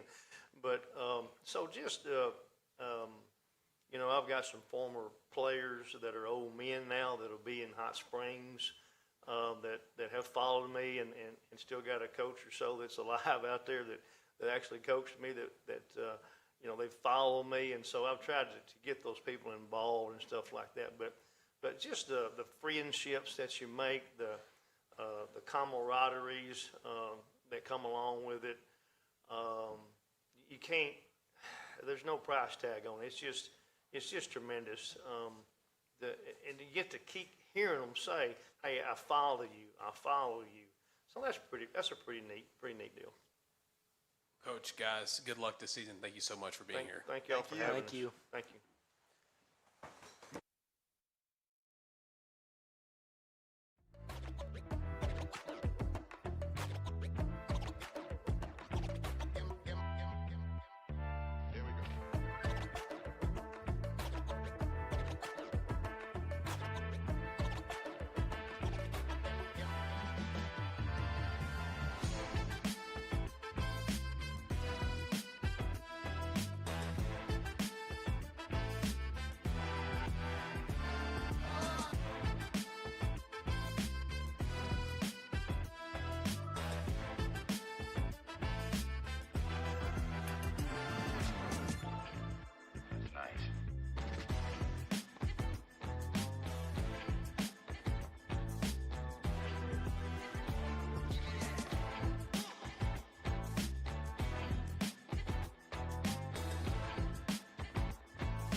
All right, now we're back with the Valonia Eagles. Coach, just want to make a quick say thank you for coming and bringing your team. Could you introduce yourself as well as who you brought today?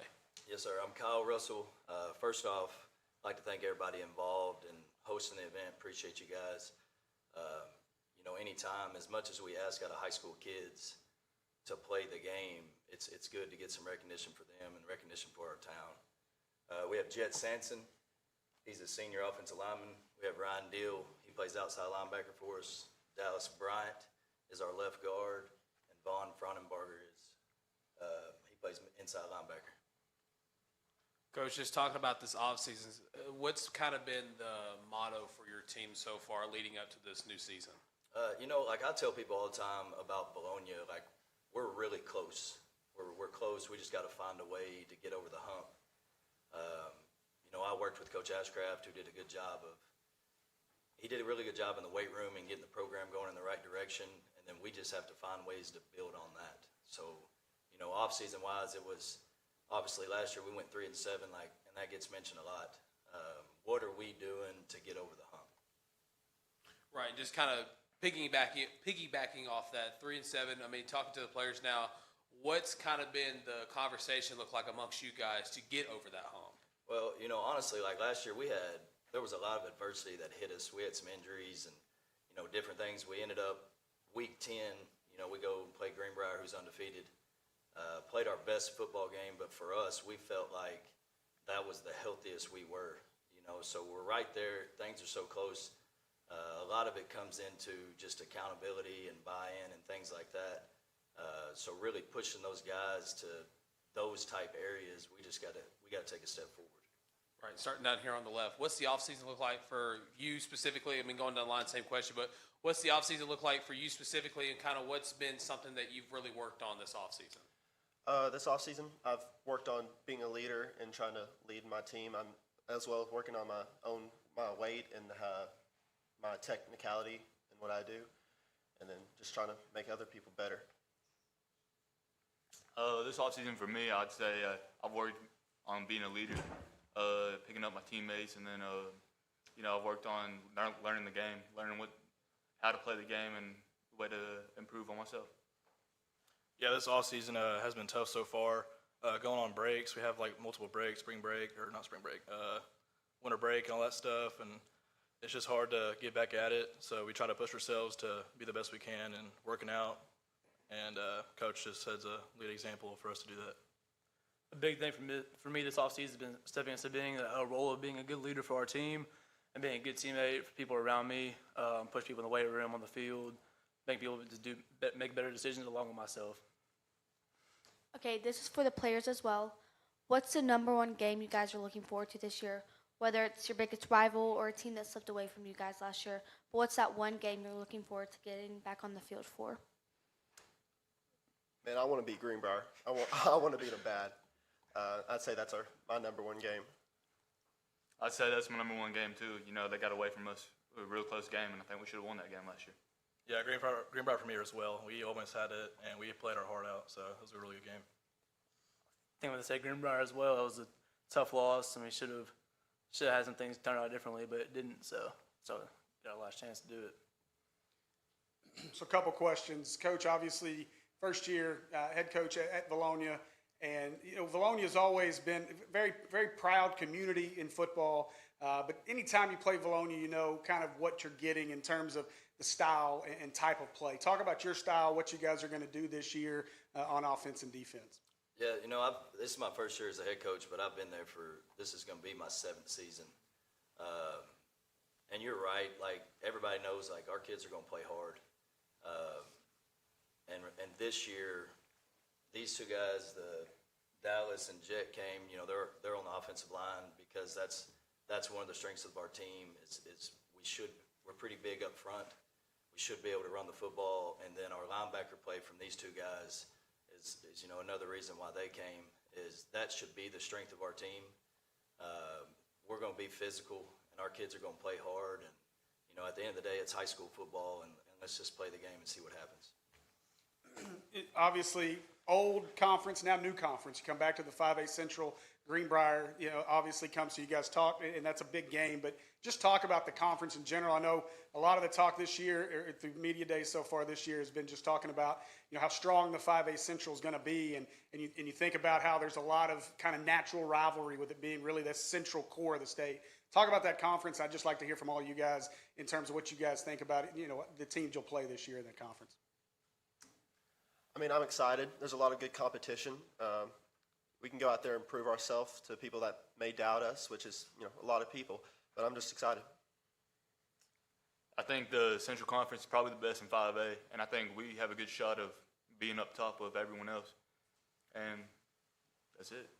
Yeah, I'd agree on that. Central's a really there's a lot of good teams there, and we're all used to, you know, not being in that conference. So when we moved there, it's really tough, but we got the teammates, we got the coaches, staff to do it. Yeah, Central's tough. A lot of good players, good teams, good coaches. It's gonna be hard, but it's gonna be fun at the same time because iron sharpens iron. So each week we'll get better and better going against those players and those teams. It's just gonna be a good time.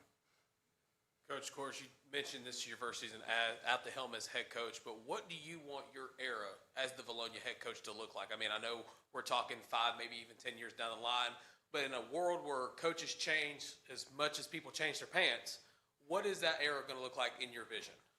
You know, I think, and we hit on it just a minute ago, but I would think a lot of people who have played Vilonia, you know the kids are going to play hard. You know, at the end of the day, that's kind of how we want people to view us as guys who work hard, guys who do it the right way. And you know, regardless, you know, they talked about the Central a little bit, and I tell them all the time, we're not going to have the best athletes on a Friday night, but can we outwork people? Can we be tougher than people? And that's kind of the keys to success for us, and kind of what I want people to look at us and say about us. Right. Well, starting down here, kind of a fun question going down. Talk about a pregame meal and maybe your pregame vibes that get you locked in. Pregame meal, kind of, I mean, I like to eat, so anything that gets put in front of me, I'll eat it. And pregame vibe, it's just kind of just like laying down, just kind of listening to music a little bit, just mind my own business, just getting locked in ready for the game. Yeah, I'm a big pizza guy, so I will chow down some pizza, but that's going to be my number one. But as the pregame goes, I like to just warm up, stretch, put on some headphones, and just be by myself, listen to music. Pre-game meals are always fun. hanging out with my teammates, eating with my teammates, talking to them before the games, and then having the idea of going out there and competing and winning. Pregame meal for me. I mean, like, I have a fantastic four of like pregame meals. I have like chicken, rice, pasta, like pizza, like Dallas said. But that's what I enjoy of pregame. Coach, what about you? I mean, you're kind of a built guy, so you like that grilled chicken and broccoli, or like Man, what's your honestly, meal look like, and what are you listening to? I'm gonna use this as an opportunity. We have a guy who's a big supporter of us, Steve Good, and on homecoming, since I've been here, he grills us all a steak. So that's probably my favorite pregame meal now. As far as before the game, you try to find time. There's a lot going on, but try to find time to just get a little bit of calm before the storm. All right, well, guys, thank you so much for coming. Coach, best of luck to you guys this season. Yes, sir. Thank you, guys. Thank you. Thank you.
All right, guys, going to go ahead and get started with the Jonesboro Hurricane. Coach, make an opening statement and introduce who you brought with you today.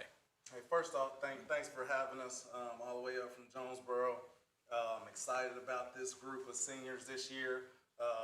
Got some really good underclassmen as well. We're excited to watch play. Kids been putting in work all summer, had a good off season and summer up until this point, and just continue to strive to get better. Who did you bring with you today, Coach? We have, starting over here on my left, Coach Kirk Lewis, just got promoted to defensive coordinator. Jalen Walker plays offensive guard for us. Will Marlin plays defensive end, defensive tackle, tight end, can play a little offensive tackle as well. And Cam Davis, wide receiver, and can play some DB. Of course, last season you guys finished at 6-6. What's kind of been the message been this offseason to kind of hopefully improve that record this coming season? Yeah, just taking the next step. We feel like we were extremely close this past year as well. Like you mentioned, going 6-6, lost a really tight game to Joe T. Robinson in the non-conference, and then dropped the game to Sylvan Hills that we felt we lost. You know, we had them beaten and didn't recover an onside kick, and they scored towards the end of the game. So just taking that next step. We won our first playoff game since 2019 this past season, which was huge for our program. Now our kids are wanting to practice on Thanksgiving. Anytime you're practicing on Thanksgiving Day, you got a chance to play for it all. All right, starting out here on the left with the players, just talk about last season as well, kind of building into this season. What's kind of been the message to the team as a whole, and what have you guys done in the offseason to kind of hopefully make next season be better than last? I would say as a leader on the team, I feel like we have to work harder in the weight room, on the field, in the workouts. We got to give 100%. And so I feel like we just got to improve all around and work harder. Kind of the same thing that he said. We're going to face a lot of teams that have the same talent level as us, so we got to focus on the little things more than anything. And we just got to perfect those, and I think that'll help us out. Kind of what they said, we got to go 100%, and that's it. Okay. I would say in our program, we talk about being TNT, which is doing the things that take no talent. And that kind of closes the gaps when it comes to teams that's just as talented as us. So focusing in on that and just executing better, doing the basic things a lot better. Okay, again for the players, what's that number one game you guys are looking forward to most this year? Whether it's a big rival or something that slipped away from y'all last year, but what is that big game you're looking forward to?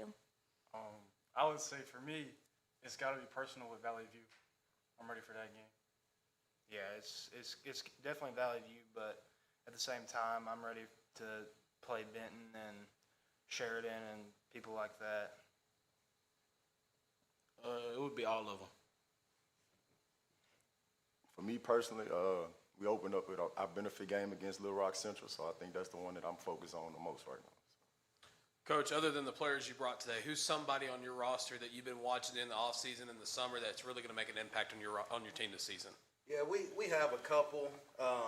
We'll start at running back with Caden Hawkins. To remind you of a chimpanzee, the way that he's squirrely, in between the ears and all that, but he's really quick twitch. So he can flat out fly too. We clocked him at a 4.3 at a Henderson camp and ran multiple 4.4s at some other camps this summer as well. Jalen Hurd, 6'2", 180 wide receiver, can also play some safety for us. Jamarius Jackson really came on. He probably had the best offseason out of everybody on the team. He's going to be able to help us at receiver and on the back end of our defense as well. Percy Williams really had a great offseason. He played some slot for us. And obviously, we got some guys on the defensive side, Corey and Bullard. He's going to be a big name. He's just going to be a junior by the time it's all said and done. Got some young linebackers that we're excited about, and some interior D-line. All right, Coach, you guys have three home games to start the season. Your first one is against a 7A opponent in Cabot. How important is it for you guys to schedule these 7A schools to kind of get your guys battle tested before conference starts? Yeah, and the last few years, I took over in 23. The last few years, we've had a really tough non-conference schedule. We got away from Conway, but now we have Cabot. So you're still staying in that 7A Central.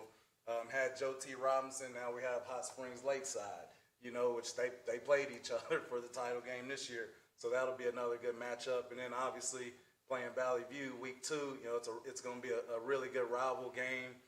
So we have to be prepared for that one. So I like to schedule hard non-conference because I feel like it gets us ready to see the type of caliber teams we'll play in conference and into the playoffs.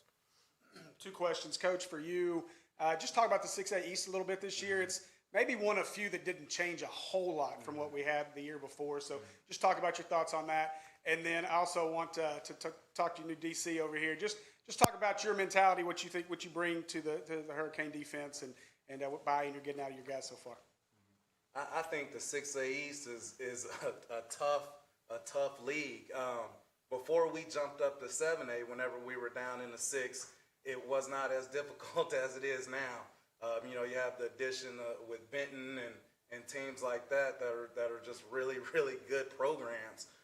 So you got to bring it day in and day out. I don't feel like there's a Friday night on our schedule that's easy, which makes it difficult because you got to make sure you're doing everything you can to prevent injuries and building the depth as well. So they say it's wide open this year. I think it still runs through, you know, obviously Benton and Sylvan, you know. But outside of that, I feel like we have a really good shot to compete for it. Yep, defensively, just got to say that over the past few years, when Coach George was the DC and then our previous DC, Ty Mims, they kind of set a really good foundation with just being able to be multiple and the things that we do structurally. And I think also we have the pieces, which also makes it a lot easier. But we've just been focusing on, like I said, TNT is doing things that take no talent. You want to be fast and physical, which is something we preach within our program, and that's across the board. And just making sure we execute. We spent a lot this summer just focusing on the small details of things. Team camps and 707s help with that, and I think the guys have grown in a lot in those areas. But I'm just excited to put the pieces together and see how we fare. Talking to the players now, guys, do you kind of find it have a little bit more pressure on you guys to play in a college town right down the road from one of the biggest universities in the state of Arkansas? I would say it doesn't really add any pressure because at the end of the day, you still got to do your job, still got to perform. And then, like, if you do well, then the attention will come. If you don't, then you just got to keep working. I feel like it gives you more opportunity with the college being where we're at. So, yeah, I feel like we can get more attention. I piggyback off them. It shows a lot, and it's basically give us more opportunities to shine and all that. Kind of starting back here, working our way down. Just talk about the team as a whole. I mean, maybe the community is as well as your brotherhood. What's kind of been the big message this offseason? I mean, of course, we talked about how last season ended and what your expectations are for this season, but what does this season mean to you guys coming up? I mean, 6-6 to now, question mark, question mark. What have you guys been saying in the locker room? We've been trying to get our bond stronger, and we've been just pushing, and keeping our head ups.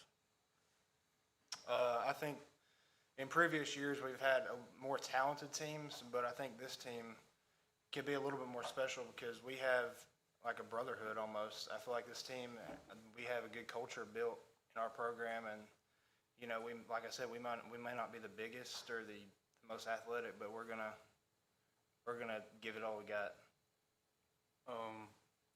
I would say, like Coach Kirk said, probably the stuff that takes no talent. Like, we got to get the little things right. Like, we have a rule to where if you come out with earrings in on the turf and you got plates, like, we got to get those little things right. So kind of a deeper question for you now. In 5 to 15 years, when someone asks you, what did it mean to be a Hurricane, what are you going to tell them? I would say it meant everything to me. Like, I love this school, I love this program. I really feel like they teach us how to be a man and how to just work through adversity. Yeah, kind of the same thing he said. Just like we go off a motto like tough. So that's kind of what we go off every day. I say we tough and we delicate sometimes. All right, we'll stop asking serious questions. We'll have some fun now. Starting out here with you, Mr. Defense Coordinator. What is your favorite pregame meal, and what are you listening to in the locker room or maybe the car to get your mind right before a game? Typically on Fridays, I probably stop at Potbelly's and get a sandwich before I go up to the school. Just something quick. I don't know if it's my favorite meal, but it's quick. It's right there. And what I'm listening to, right now, Phil Collins, In the Air Tonight. That's kind of been our song of the spring and the summer. I think it just fits the whole mode of Friday Night Lights for sure. So. It would be McDonald's, and what I listen to, it would be YB. Pre-game meal probably going to be like, I mean, Coach George really gives us like the same thing over like chicken, like grilled chicken every home game. That's what we get. So that's kind of what I have to like. So, and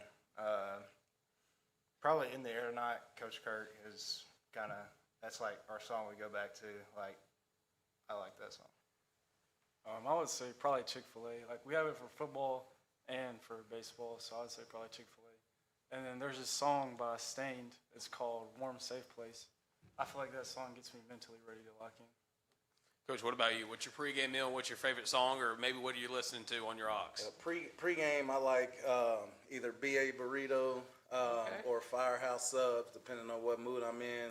It's around the corner from campus, so one of those two places.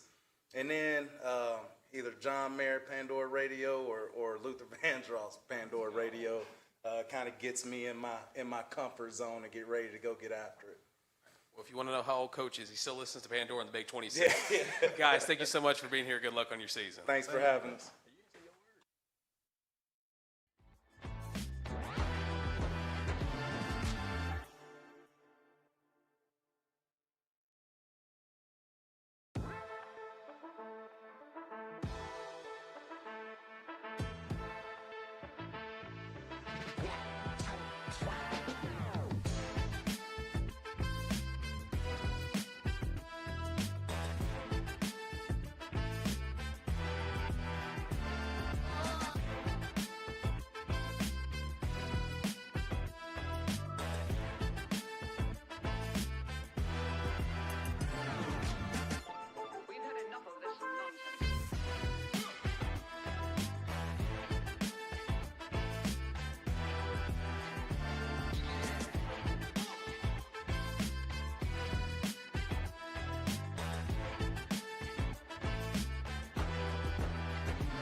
All right, guys, going to go ahead and move on now with Walnut Ridge. Coach, make an opening statement, introduce who you brought today. Oh yeah, I just want to appreciate all y'all doing this here in First Community Bank. This means football's right around the corner, and it's it's always special whenever you get to see these guys work hard and then get to see them up here and just kind of talk about their season that's up ahead, and it's just awesome that y'all put this on. To my left, I got Trevor Augustine. He'll be here in just a second. Jace Blake will be to my left right here also. And then to my right, I got Bryce Bullard, and to the far right is Riley Ritchie. Trevor plays offensive line. Oh, there he is. Trevor plays offensive line. Jace is our quarterback, running back. Bryce Bullard plays offensive line, and Riley Ritchie plays. He's kind of the jack of all trade. He kind of does everything for us. But right now, we got him at receiver. We didn't have him last year. He tore his ACL in the summer, so we're glad to have him back this year. He started for us as a sophomore. So all three of these guys would have been 3-year starters for us, but we're glad to have Riley back. Okay, this question is for the players. What's the number one game you guys are looking forward to this year, whether it's your biggest rival or one that just slipped up away from y'all last year? But what's that one game you're looking forward to getting back on the field for? I'm ready to play Rivercrest. Since they moved into our conference, we haven't beat them. It's the one team in our conference that we haven't beat. I'm excited to play them. I'll go with EPC. It's one of our first games. Kind of gets us going, just gets us ready for the season. I would also like to say EPC. I mean, first game of the year. Always looking forward to the first one, and that's the one I'm most ready to play. I'm ready to play Palestine Wheatley. I mean, they moved up into our conference this year, and they think they're going to come and run the conference. So I think we're going to show them what it's all about. Coach, you guys finished 8-4 last season. I mean, what's kind of been what's the off season look like, and what's kind of been the message to the players to get over the hump and have a better season this year? The great thing about where we're at is all these guys play multiple sports, so they're all doing multiple things. So they're playing all year long. But I mean, they know the expectations. They know what we expect out of them. We work hard in the weight room. We pride ourselves on being physical. I just think we could take that to another notch. The more physical team normally wins, especially whenever you get deep into the playoffs. And last year, we faced a team that was more physical than us. And whenever you play teams that are more physical, you normally turn the ball over. They're normally forcing more turnovers. So we're just trying to. We pride ourselves on being physical, but we just got to take it to another notch. And that's what we've kind of been preaching. And these guys know what we expect. They've won a lot of football games in their career. I've been with them since they've been in Pee Wee. I've seen them play Pee Wee football, which my son he's grew up with these guys. So they're all kind of my kids. I look at them like that, and I still see them as little bitty Pee Wee football players, but now they're all bigger and stronger than I am. So it's fun to see these guys, just watch them grow and compete. I want to kind of piggyback off what you just said. You guys are returning 8 out of 10 starters, which in 2026, that's almost unheard of, especially at any level of football where guys are moving to bigger schools for better college opportunities, coaches doing the same. But what does that mean maybe to you as a coach, not only as a father, but as a program builder, to have 8 of your 10 starters returning? Yeah, and that's just on offense. On defense, we have 10 of the 11. So we lost one guy, Brogan Tate. He's at Arkansas Tech now, but these guys play with each other from the very beginning. And college opportunities, colleges will find you wherever you're at. I mean, Trevor Augustine's committed to Southern Illinois, and Jace is committed to Georgia Southern. So the colleges, they know where you're at. You don't have to go chase anything. They'll find you if you're good, and that's what they believe. If you work hard and they believe that, and then those opportunities will be there for you at the next level. I'd like the players to follow up on that too, because obviously we're in a day and age where that doesn't happen a whole lot. Yep. You got guys going everywhere. It doesn't matter how good the situation is. How much does it mean to each of you guys to be playing with the same guys that know what's expected, to know when to run out here into the hall and check on their quarterback and make sure he's good? Talk about those kind of things. I mean, really, it's just nice being able to play with. You know what each other's going to do. I mean, you grow up playing with another. It's a brotherhood, basically. I mean, people talk about family all the time, but I mean, this is what we really have down here. We've played multiple sports together for many years, even before school ball. I played travel ball with Jace. I played travel ball with Riley over there. And I mean, you just grow up together, and when you go out there and play ball together, it's a whole other game. I played baseball with Trevor and Riley, as you said. Moved to Walnut Ridge in the 4th grade, and I mean, it's been home. Everybody welcomed me whenever I got here, and I've made great friends and I've met great people, and it's nowhere's better. It's kind of like Jay said, we've been together since 4th grade. You kind of know everybody what they're going to do, how they're going to do it. So it just helps to know that we've all been here together for so long, and it just helps out. Yeah, these guys, they're not just teammates. We're all best friends. Even if we didn't have sports, we would be with each other all the time anyway. I don't think even Jason, Trevor, they're going to go play college ball. I don't think you could get them to move, get away from all of us, even if they knew they were going to get better offers. Yeah, I should have listened to the car ride down here. It's pretty rough. Well, Coach, speaking of the brotherhood and stuff, I want to just pick your brain a little bit as a coach and as a man. How easy is it for you, or maybe how difficult is it for you to turn off the coaching side of your brain and turn on the father side of your brain when these guys need a leader and someone to talk to? I mean, we have it. We do FCA on Monday, so it's. I mean, they get to see me as a coach, but they also get to see me as a person and just how I treat my own kids and really how I treat them. And you have to treat each and every player separately. You can't coach the same player the same way. You have to make sure that everybody has their own buttons, and you got to make sure that you're pushing the right ones. And you can push some harder than you can others, and you just got to know those limits. But whenever it comes to outside of football, these guys are at the house. They eat all my food in my pantries, and my sons eat all their parents' foods in their pantries. So it's one community, and that's the great thing about Walnut Ridge. If you come to Walnut Ridge on a Friday night, you'll be into a great atmosphere, and we have one of the best atmosphere I think in Arkansas high school football. And I'm not just saying that. A lot of people have been there and they've seen what we do on Friday nights, and it's a lot of fun. So following up on that too, so 8 wins the last 3 years. You return the conference's leading rusher in Jace Blake. What have you guys been working on individually and then team-wise to just add to that and get over that 8-win hump, obviously? A lot of what I've been working on individually is just getting stronger. Footwork a lot. I mean, it's pretty simple. You just go block for Jace. He runs behind me. I mean, he's a Spartan of a guy. You just get in front of him, you block, and he just finds a hole. So, I mean, I just worked on the footwork, working on getting stronger so I can do my job so I can do his. We played a lot of young guys last year. a lot of young guys last year, and they all have a whole year of experience that they didn't have prior to. So I believe that is going to help us get over the hump of like the 8 games. I'm hoping we go undefeated, and then myself, I mean, just getting bigger, faster, and stronger like everybody else is, and yeah.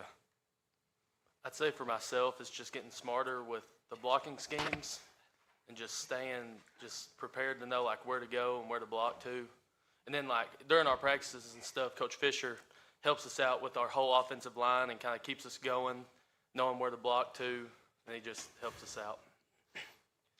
I feel like everybody on our team is really good about holding themselves accountable for what they're bad at, and a lot of them have been working really hard to get better at their weaknesses from last year. And as a team, I feel like this is one of the strongest teams we've ever had. We've all put in a lot of work this offseason. I'm going to give you guys a number, and I'm going to ask if you know the significance. If he doesn't, I'll tell you. But what does the number 43 mean to you guys?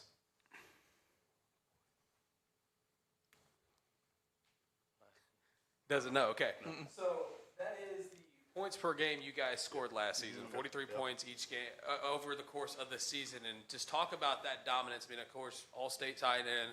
I mean, what does that kind of just mean, not only to the team, but just as a coach as well? I mean, I'll start. I mean, we're on the single wing, so it's kind of an old school offense, but we kind of put a new school feel to it. We go hurry up if we need to. We'll slow it down if we need to. We'll throw the ball if we need to, but we're run heavy. Obviously, he's 6'5", 290, so he's kind of the tip of the spear. Whenever we're trying to run the football, we're trying to go behind him, and then Bryce is kind of the one making most of the calls on the offensive line and making sure we're going the right way, because we block power and counter 3 and 4 different ways. So we just kind of look at where the gaps are, and then these guys know how to make those calls, and just putting up that many points, that's just a testament to our up front and how good we are up front. We always have some big, strong players, and they do a great job up there, and just getting the ball in our playmakers' hands. And that's we have Jace, but you also have Carter Morris, who's a 230-pound fullback, and Jasper Callahan, who's a junior, playing that wing spot, and we get Riley Ritchie back. We haven't played him on any offense this summer, just because I'm trying to protect him and make sure he's ready for the season coming off a torn ACL. But you have all those playmakers. It's easy on a coach whenever you have that many playmakers. This is the most speed we're going to have this year since I've been there. So, and you can see that just looking at our track team, our 4x1 team and 4x2 team, just how they performed at the state track meet. So it's enough to qualify in our conference in track, but just to have these guys and just show how much speed we have up there in Walnut Ridge is huge. Kind of want to talk to the players a little bit now. What is your favorite pregame meal, and what are you listening to get your mind right before the game? Pre-game meal, usually I'll find me a chicken sandwich, just chicken, something protein. Usually when I'm listening to music, I tend to lean more towards I like Criminal by Eminem. I like some Akon. I just kind of bounce around, nothing specific, depends on the day. Pre-game meal, I don't really have one. I mean, I'll eat breakfast, and then I don't really like to eat again. And then what I listen to, I'll just put in my earbuds, and I'll just listen to anything like rock or metal, or, I mean, it kind of all varies. I don't really eat before, but like mornings, breakfast, I'll eat at Minter Cafe, have breakfast there, but normally Stained, like heavy rock, 4 games. Me and Asher, we don't really have many places to eat in Walnut Ridge, so we just bounce around the 4 that we have. Pre-game, McDonald's usually, and sometimes I'll run home and get some grapefruit or something. But music, I always just turn on Gatlin Hicks' playlist and let it shuffle through there. Coach, what about you? What are you eating before the game, maybe the day before the game, and what are you listening to get your mind right? Oh, I wouldn't say I probably don't eat anything before the game. I probably just say that for after. Music-wise, I mean, 80s rock, 90s punk rock. I kind of just go with those. But all the hair metal bands, I'm into those, and then the 90s punk rock. Well, obviously, you love hair metal, considering your all-conference tight end has the flow going on. Guys, thank you so much for being here. Good luck this season. Hey, thank y'all for having us.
right, going ahead and get started with the Little Rock Southwest Griffins. Coach, let you make an open statement and introduce who you brought with you today. Yes, sir. We Little Rock Southwest football team.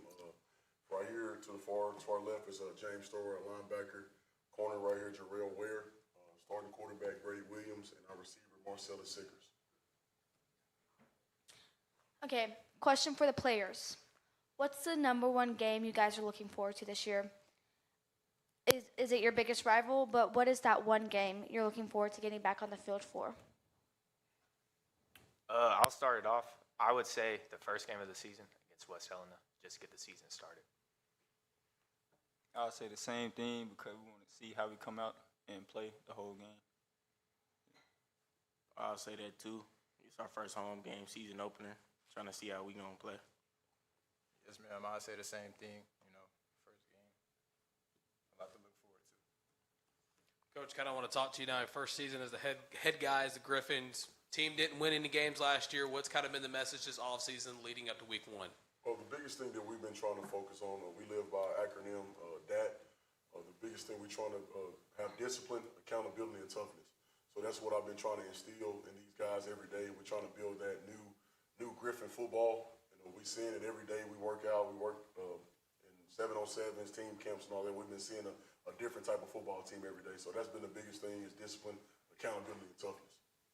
Kind of want to talk to the players starting from the right, going to the left. I mean, Little Rock Southwest, since its inception, has kind of been the lower half of the tiers as far as the team's concerned. What does it mean to you guys to possibly be the trendsetters to be one of the better Griffin teams that have come through Little Rock Southwest? I think it's an amazing opportunity. Coach Murray done helped us. We done improved a lot. I feel like this will be the team that get over the hump and be the good Southwest team. I'll say the same thing. It definitely will be the team that will get over the hump because we've been working hard every day. Never, giving up. Everybody showing up. Yeah, I feel like it'd be great because it would give Southwest a new perception, that they're not a bottom tier team, that they can compete. Going off what James said, ever since Coach Murray has stepped foot on campus, I feel like he has instilled in us that when you come to Griffin Stadium, it's time to work. Like, no ifs, ands, or buts about it. Like, when you're a part of this team, it's the time to work and, just come ready to work every single day and stay consistent in what you're doing and just, come ready to work. And, yes, I feel like as a team we have adapted to the new scheme of things. And, yes, this is going to be 1 year. This is going to be a year that will set the tone for the years to come. And we're going to be solid this year, and I wholeheartedly believe that.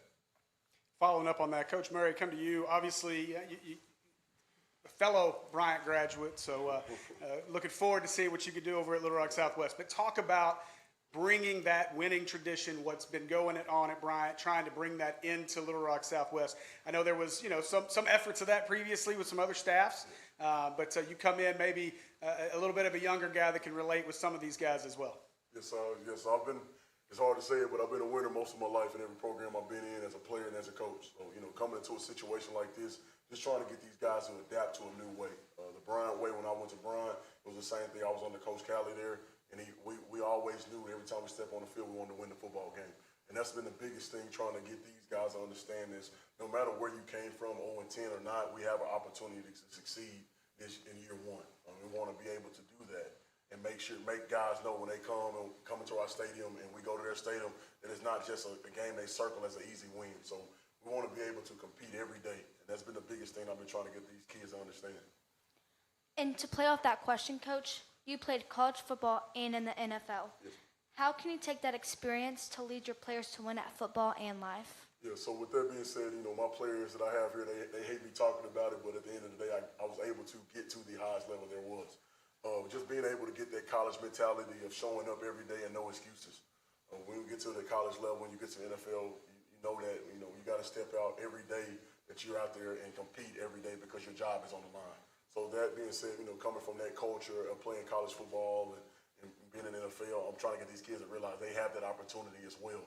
And not just because of who their coach is, but who they are as a player. So that being said, I'm trying to get these kids to realize that every day that they have an opportunity to succeed in life on and off the field. Because at the end of the day, the football is just a privilege. You know, it's just a privilege to play football. So they get the academics with everything. They will have an opportunity to do big things in life, whether it's on or off the field. Coach, I'm going to ask you the question. I'm going to ask the players the same deal. But you guys are in the 6A West this year. Last couple of years, you guys been in the 7A conference. Talk about that move down to the 6A West. And also, what do you think about the long bus rides you guys are going to be on this season? Yeah, so with that moving down, I think it helped us tremendously.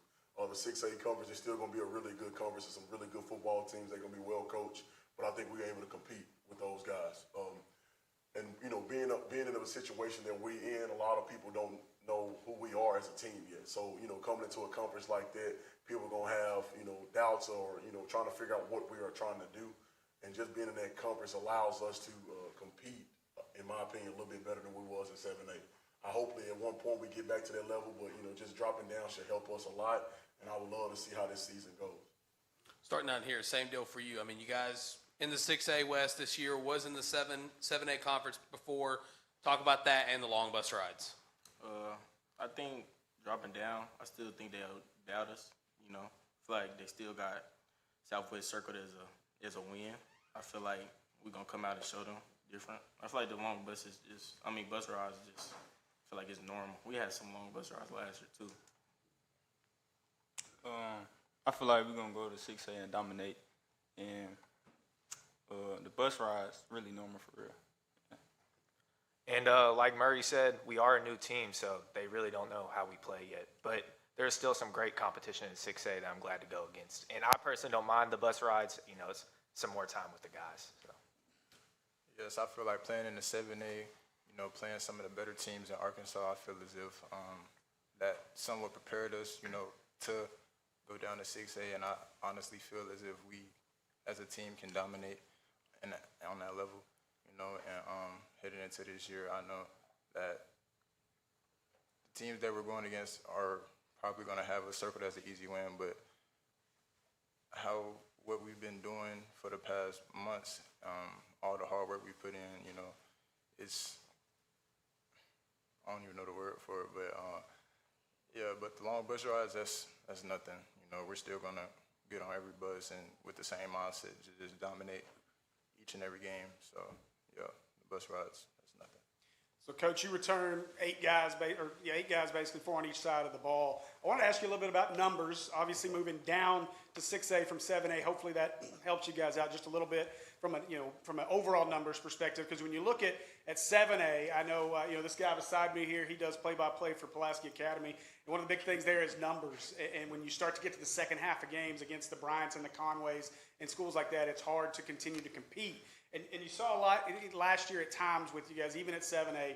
Those first halves were games that we were still kind of there. And then you get in that second half and that depth piece starts to kick in. So I want to ask you about numbers, and then just obviously you got leaders here, but talk about the guys that are going to be maybe that aren't here that are going to lead this team. Yes, so with our numbers, we're sitting about 67 guys total on the team right now. That number was a little bit more, but we had to trim the fat.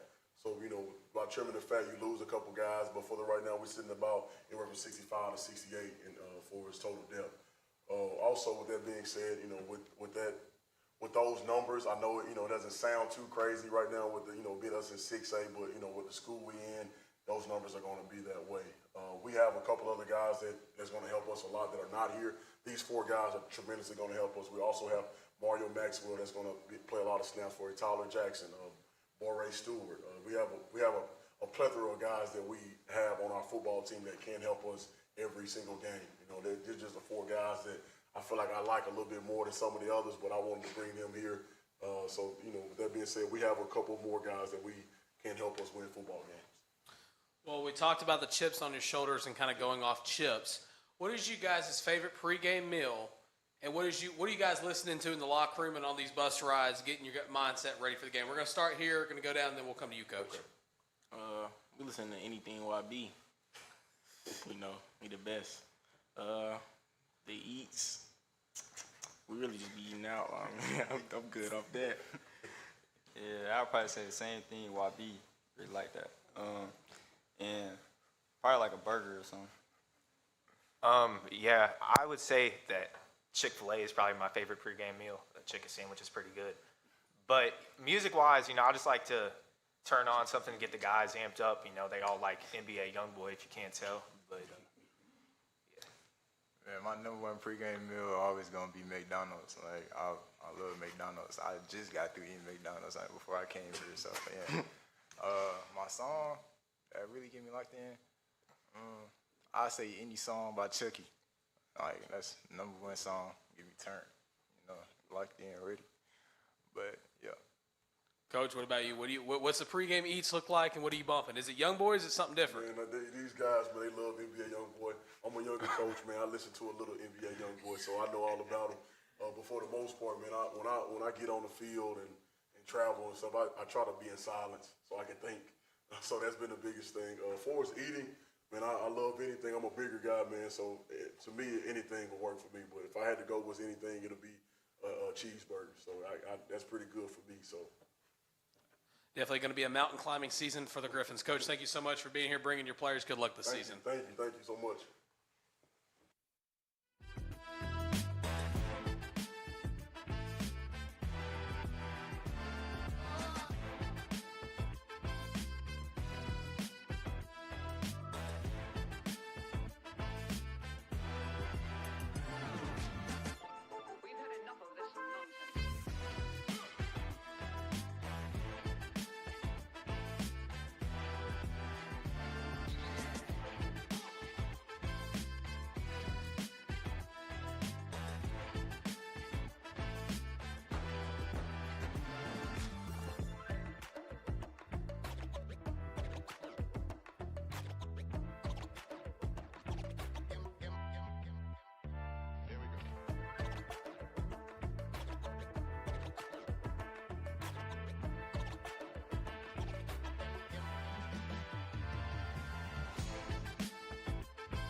All right, going to go ahead and get started with the Quitman Bulldogs. Coach, let you make an introductory statement and then introduce who you brought with you today.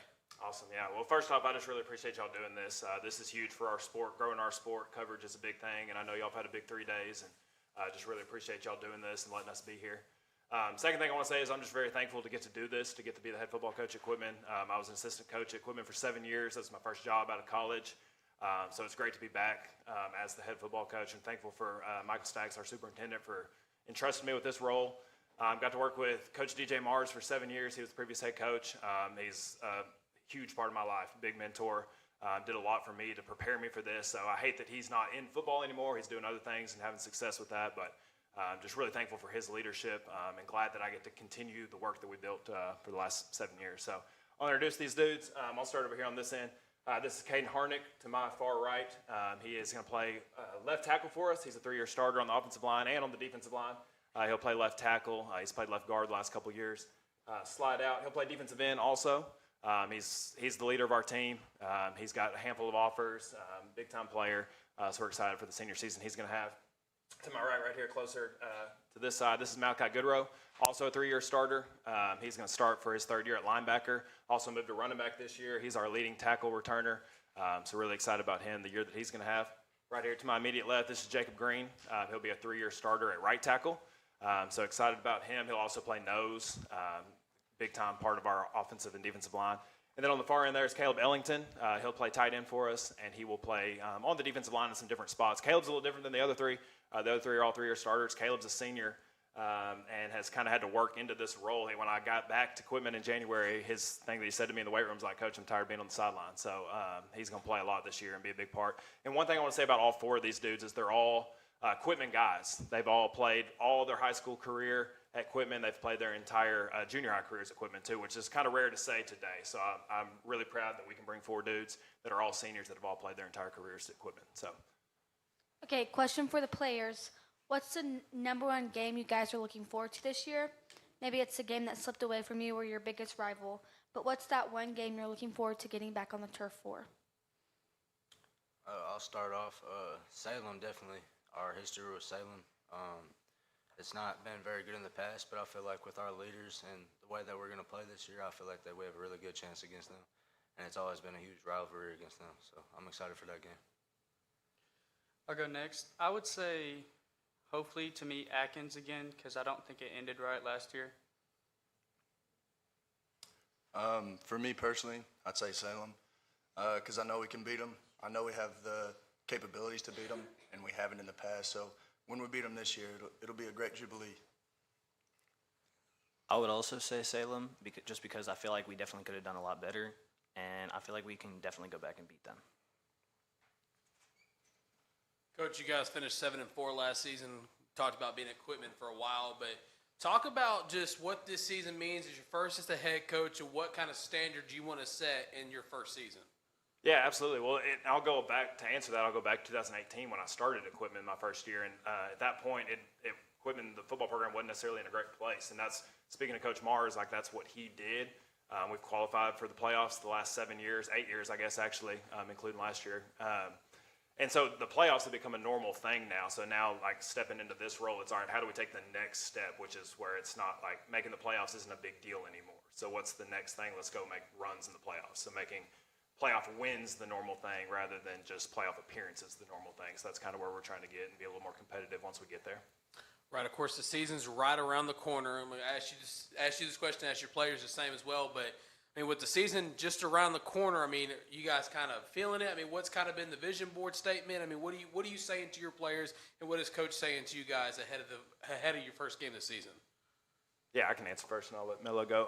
The big thing for us is just being competitive. Like, talk about, like, when you get to those playoff games, what's the mindset? And they mentioned Salem, like, they've ran our conference for the last few years. So, like, being competitive on the biggest stage, and we've kind of emphasized that. We compete every day. We had 2 really good teams. We had Atkins this morning for a team camp and Bald Knob for a team camp. So we talked about we're bringing in Atkins, who's going to be one of the best teams in 3A this year, and Bald Knob is a 4A team. So we're trying to just compete at those higher levels, compete against teams that we haven't beaten in the past. Yes, sir. I would like to just say that, like, our team this year is, like, way better than, like, the leaders that we have and everybody that's on our team this year. Like, I can trust the guys next to me, and we come in working. Like Coach Corley said, like, our competition, that's one thing that we're going to focus on this year is competing and making sure that we're going to be ready in the fourth quarter and ready to finish games. And we end every single lift with a competition, and I feel like just little things like that can change the outcome of big games. So I'd definitely say we're going to compete, and we're going to change the history of losing first round of the playoffs this year. I'd have to also say competing. It's the last thing I've heard for the past few months about competing with bigger schools and just going out, making a run, and then winning games.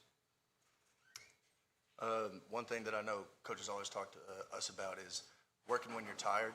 Like, you're going to be tired. It just comes with football, and you got to push through that. Like, everybody's tired, so you got to be the one that's going to push through in the fourth quarter and make those big plays. And you just got to do what you got to do. Going back to what Jacob said, I feel like most of our players face a lot of adversity, and we have a lot of people on the team that can, like, they can suck up the information like a vacuum. So with that adversity, I feel like we've done really well this year. Coach, I've asked a lot of the first-year head coaches this question. I'm going to ask you this as well. when it's all said and done and your time in Quitman's over, whether that's 5 years from now, 10 years, 20 years, with how much high school football is changing, where coaches are leaving in 2 years, staying for a season, then going, so on and so forth. But what do you want Quitman football to mean after you're done with the program? Yeah, absolutely. Well, and I've told our kids this, I've told our parents this, there's 3 things that I hope to accomplish, and year in and year out, but really throughout the entire time I get to do this here. It's number one, we want to build good men. We want to build men who are ready to take responsibility in society, and that's number one above all else, is just building men. And that's kind of, we're going to put different people in front of these dudes and do things to hopefully help them grow and be responsible young men. Second thing is I hope we create a bond between our program and our community. Football can be a really, really special thing, and you see that on Friday nights. High school football can be a really special thing, the way it can pull a community together and do that kind of thing. So I hope that that's something that is remembered from our program, that on Friday nights it was special, but not just on Friday nights. Like year-round, the football program is part of a community, and we grow that way. And then the last thing is I hope we win a lot of football games. Like I already said, we need to do that. We need to get to the next step of being past the first round, past the second round. We've been in the second round a few times, but that needs to be the normal thing. So hopefully we win a lot of games along the way too. Outside of the players that you have with you today, who is somebody that you expect to make a big impact on your team this season? Yeah, there's a couple. I don't have a quarterback here today. We graduated our quarterback last year, Jordan Morpane, who was a 2-year All-State guy. But even with that, I think we might have the best quarterback situation in 3A, and I'm willing to say that. We've got 2 really good ones. Jack Sexton is going to be a senior. He transferred from Barton. He actually played junior high football at Quitman. His dad got to be the head coach at Barton for a couple years and decided to resign, bring him back here to Quitman. So they've moved back, and he's a 6'5", 200-pound quarterback who can throw it a really long ways, run a little bit. He threw for 2,700 yards last year at Barton as a junior, so he's really special. And then our other one, who's been competing with him all summer, is Gabe Donahue, who was the backup last year. Actually got to start 2 games last year. His older brother played for us in 2022, special player, and so is Gabe. Fast guy, got a good arm, smart kid, was a big part of the defense last year as a sophomore. So those 2 are standouts. Whether they're taking snaps or doing something else, they're just good football players that I think will have a big role in what we do this year. Right, I want to talk to the players now, starting down here. What does Quitman football mean to you? I feel like that's a tough one to answer, but if I had to say, I feel like it's being competitive. I feel like we've emphasized so much on competitiveness that we basically just all have to engrave that we can compete, because you can't compete if you're not willing to compete. It's kind of the same thing. Like, you have to compete. Like, there's going to be guys out there that are bigger than you and stronger than you. You have to understand that if you don't go as hard as you possibly can go, you're going to lose no matter what. So you got to go when you're tired, and you got to compete. It's plain and simple. Competition, but I would also say hard work. To build off what Malachi said, I feel like, every football team, we compete and everything, but the things that we do inside the locker room and working out together, like, that builds, like, men. And, like, it's past football for me and the team. Like, it's a brotherhood, and Quitman football is great at building brothers and further men in the future. Right, well, we talked about football enough. I'm going to start down here, work my way down. Coach asked you the same question, but what's your favorite pregame meal, and what are you listening to before the game to get your mind right and get you locked in? That's a good question.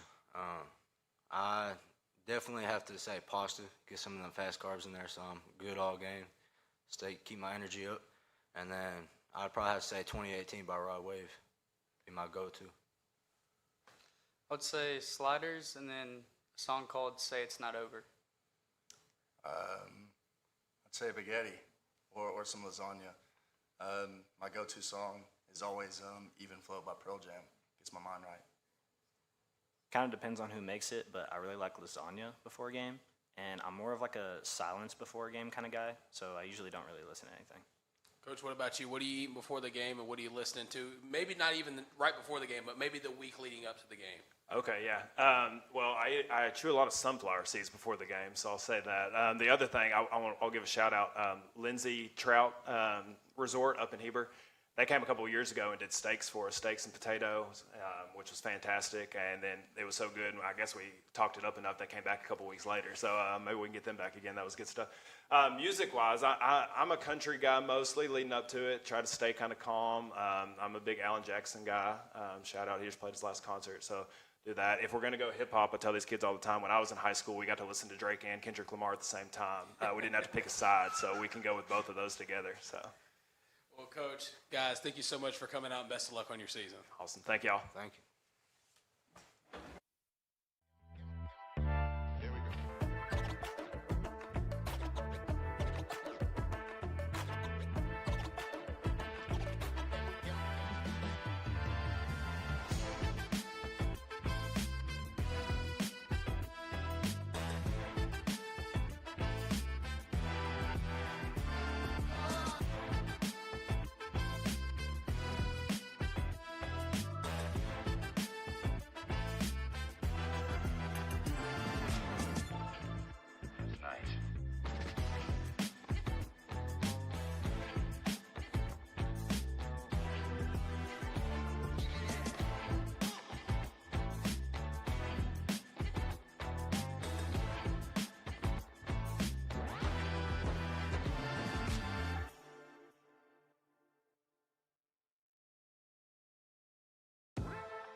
All right, now we're here with the Cross County Thunderbirds, and Coach, I want to let you make an opening statement and introduce who you brought today. All right, I've got Jaden Huckabee, Aiden Kraft, Jake Allard, and Caden Finley. We're representing Cross County High School. I got hired June 2nd, so it's been a quick turnaround, but these guys have come in and worked every single day, and we're ready to get this season started on a good note versus Harrisburg week 0. Coach, talk about the quick turnaround. I mean, you just said when you got hired, it was a quick turnaround for the offseason, but talk about that and talk about just what how this program has grown since you became the head guy. These guys, as soon as I came in, their work ethic is unbelievable. Everything that we've asked them to do, they've done, and they do it with a workman's mentality. Every single one of them has taken what they've done in the past and made goals for this season, and we want to accomplish every single one of those goals from a personal standpoint and a team standpoint. And they've welcomed me and the staff in, and we're just ready to go to work. Right, I'm going to talk to the players now, starting from the left, working my way to the right. You guys won a state championship last year, and now all of a sudden you got a new head coach. For a lot of teams, that's not kind of what happens, and with how high school athletics is nowadays, it's kind of becoming the new normal. So talk about just what it means to have a new head coach right after winning a state championship. Well, I think it's just how high school football is nowadays. There's so much turnaround with coaches and all that. All 4 of our coaches went to different schools. 3 of them became head coaches, and one of them went to JHS to be the offensive line and defensive line coach. And I think that we made a good choice on all 4 of our coaches. I made very good connections with all of them. And I think that ring still is in Cross County. It's not in any of those 4 places. Now, those offensive minds might have moved, but we still have our same set values and our same people that our same players that won the state championship last year. Yeah, I'd like to say it was kind of weird, just my mind that they all left. But I'm not saying that glad they did. I'm proud of them because Caden Hill, he just got a head coaching spot. He always dreamed about that. Now with new coaches, like a whole set of new coaches, it's kind of weird for me because I'm so used to other offenses. I mean, we're running the same offenses, but we've got different calls. Like, we have got to communicate differently now. Now we got little kids coming up like puppies, and we just got to work them up, make them big dogs, I guess. I think it's very, like, hard on us, like, at the beginning, because it's different with new people trying to teach new things to us. And, but over the days and weeks that we've put in work, we're still running the same offense. And every day it's just a challenge for every single body. And our mentality is still the same, to be number one. Well, I'm happy for the guys that left. You know, they played a big role in what we had going on. But the train moves on. Nothing stopped. Like water through a faucet. You know, everything just got to keep on rolling. Coach, I'll follow that up with you. Obviously, you know, no team is one guy, and no team is just one coach. And you know, you come in and continue to build on what Cross County's always been. Obviously, outside of the coaches' names, you lose a guy like Danny Bill, big name. It's from a defense that kind of led your team last year. I know going into that state championship game, a lot of people talked about what EPC was able to do offensively and that they were going to be able to come out and continue to do that. And you guys really played well defensively to shut that down. How do you continue to build that Cross County mantra of being dominant defensively and continue just to roll that along? And then on top of that, or talk about some guys that, other than these guys you got that coming back this year that you're looking to lean on? Yeah, absolutely. Our standard and expectations are set from the defensive side of the ball. We want to be able to control the line of scrimmage up front and take away all the explosives on the back end. And that's what we've been harping on all summer, and that's what our focus is going to be. We still have to play violent, and these guys, we had a pad camp this morning, and they understand what physical football is on both sides of the ball in every aspect. And it's in their blood. It's something that, you know, you walk into, you know, a new role at a new school, and you're always worried about the physicality and, you know, the little things, the effort and the attitude, and all of these guys, they have it. They have those pieces that make the defense or offense really, really well. We've got, outside of these guys, we have Kobe Walker playing our outside linebacker spot. He's a junior, 6'2", 215 probably. Is very, very quick, physical at the outside linebacker playing fullback for us. We have several sophomore and freshman offensive and defensive linemen that are coming up that are going to be, you know, huge for us in this upcoming season. And these guys have done a really good job of taking them under their wing and showing them how we do things and getting everybody understanding what the standard and expectations are for our football program.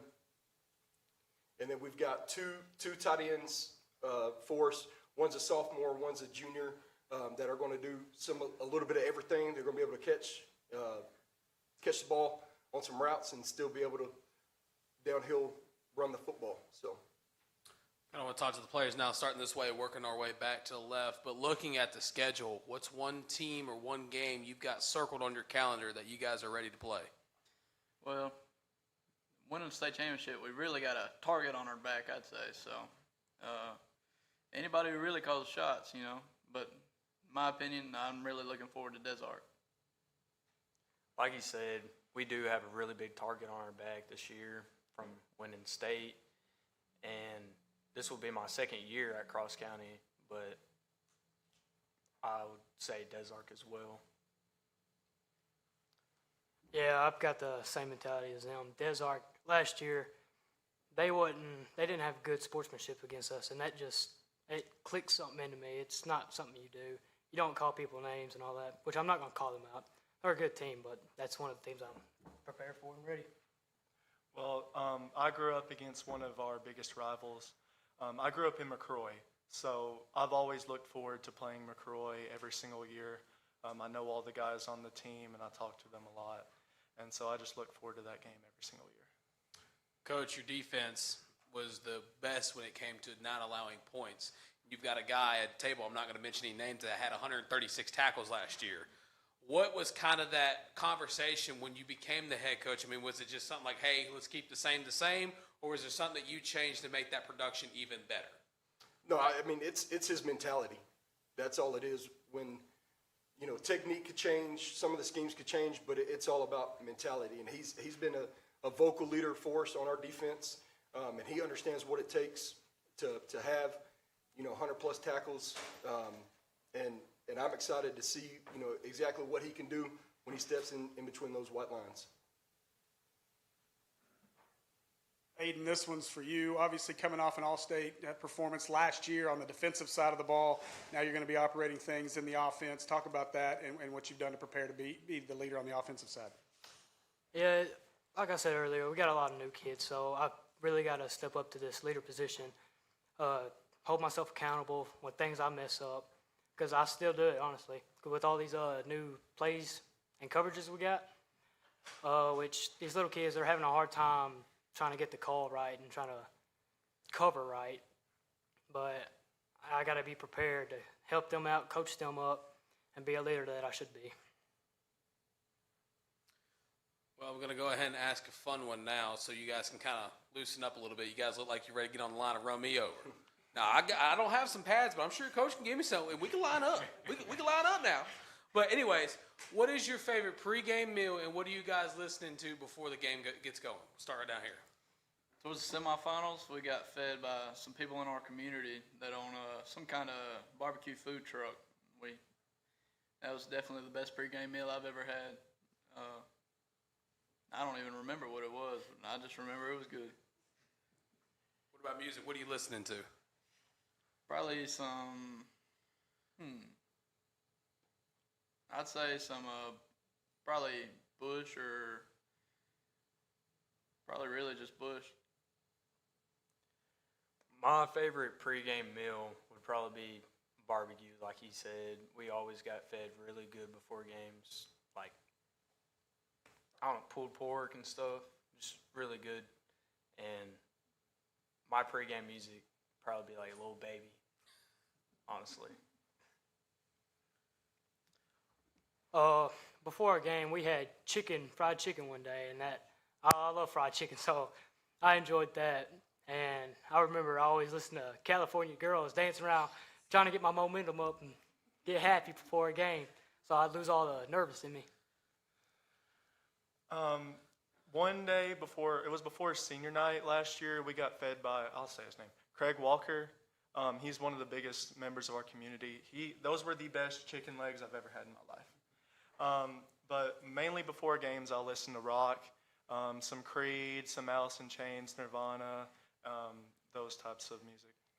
Coach, what about you? What you eating pregame? Maybe leading up to the game, and what are you listening to? I'll eat whatever. Whatever's given to us, I'll eat. And then pregame, I've got a mixture of country, rock, rap, just whatever the mood is. Just something to keep my mind going and rolling. So. All right, well, you know what they say, California Girls, they're unforgettable, and the Thunderbirds are trying to go back-to-back. Guys, thank you for being here, and good luck next season. Thank you, sir. Thank you, Coach.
right, now we're here with the Beavers from Lakeside. Coach, let you make an opening statement and introduce who you brought with you today.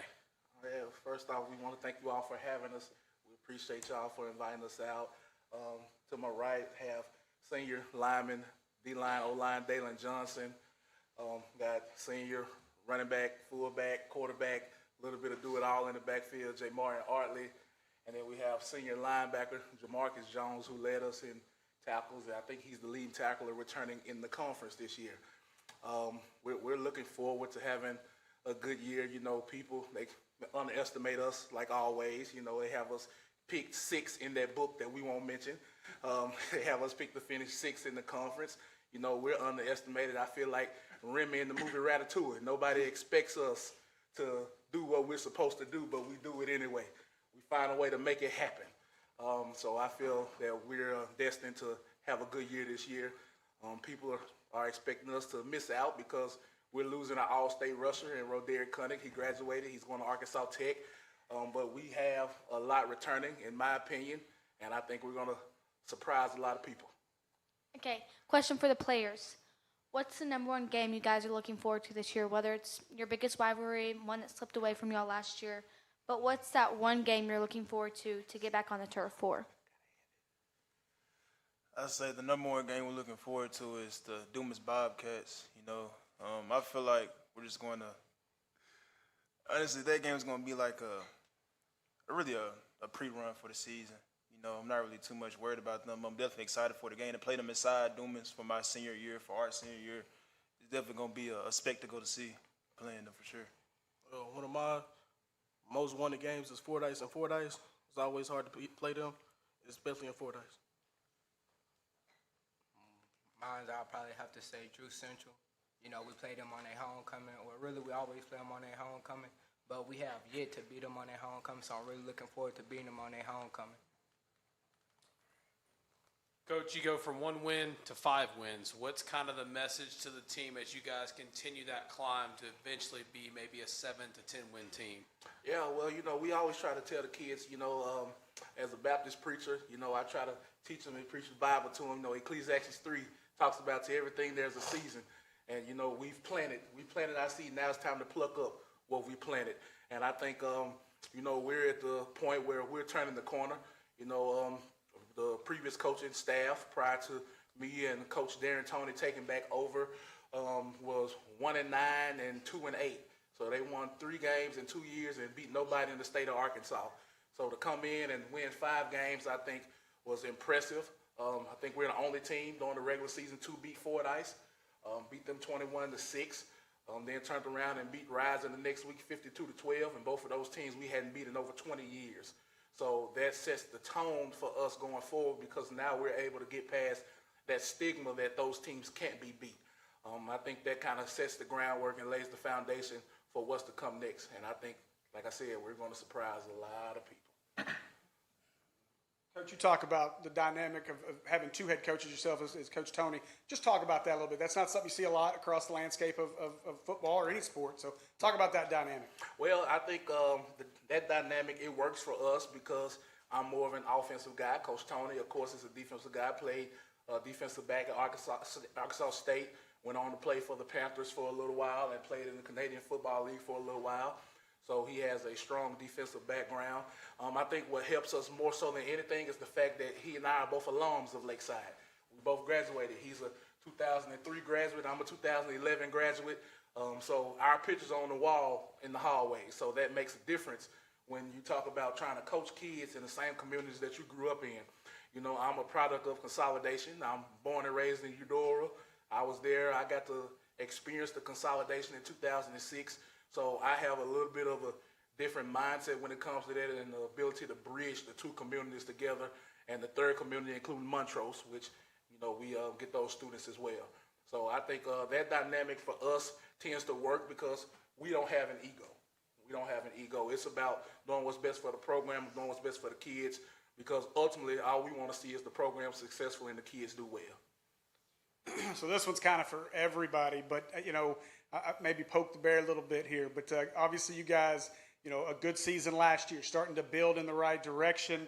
You return a 1,000-yard rusher. You return 2 guys that were right at 100 tackles last year. yet you're picked 6th in the conference.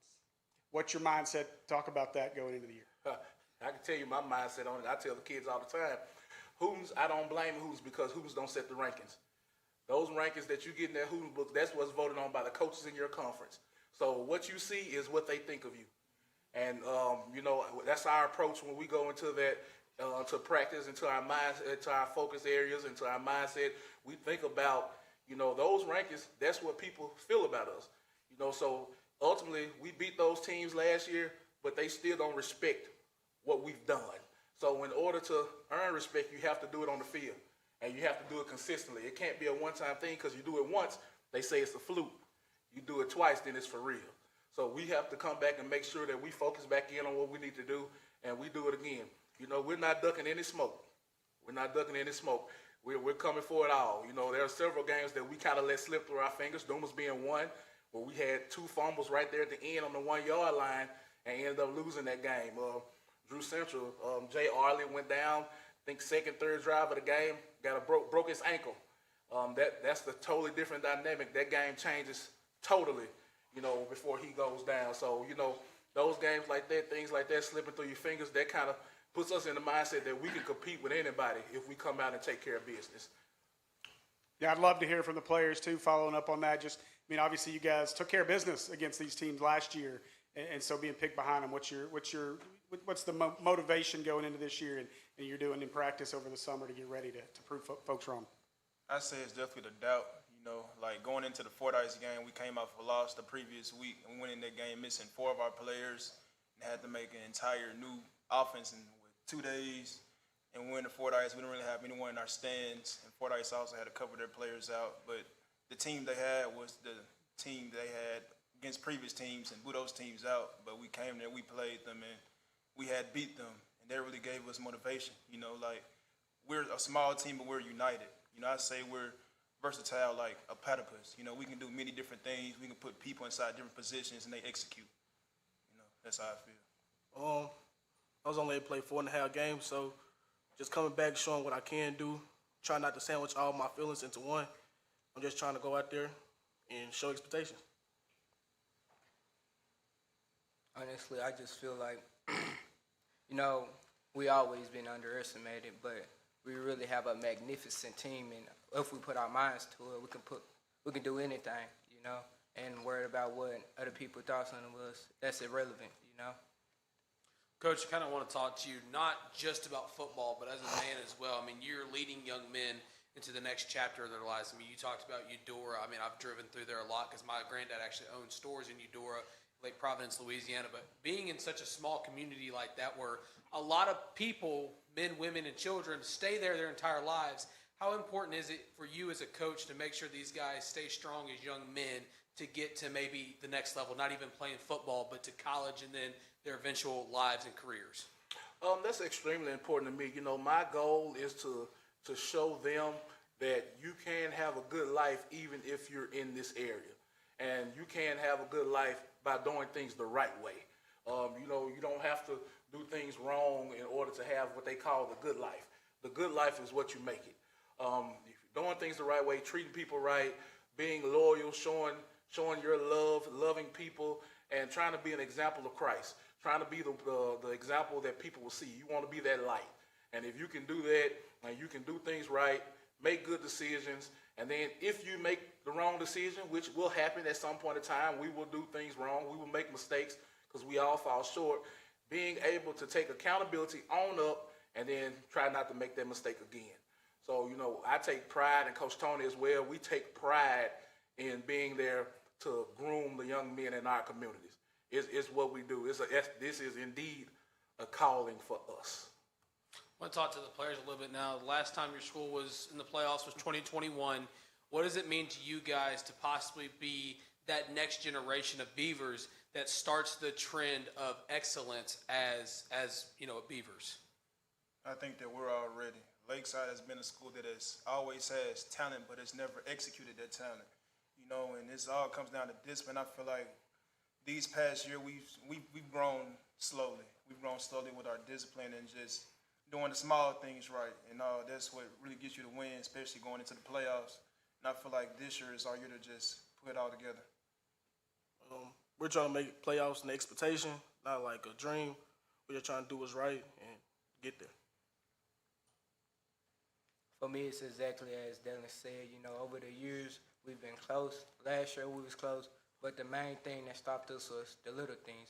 Fixing the little things is what separates a good team for a great team. And I feel that we can get that done this year. So the expectations is high.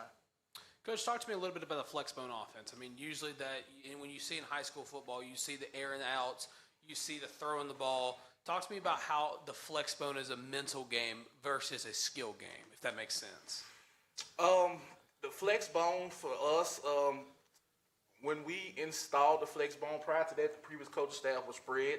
And when I first came to these kids and said we run the flex bone, you would have thought I had to chop them in the throat because they wanted to be a spread team, especially Arlie being the returning quarterback. But, you know, I tell them all the time, you don't know how good something is until you try it.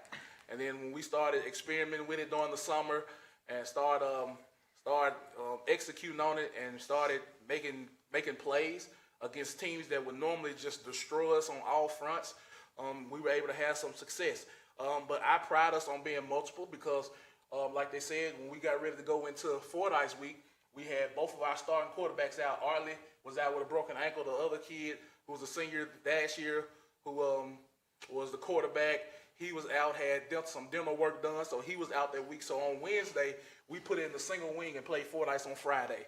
And we beat them running the single wing.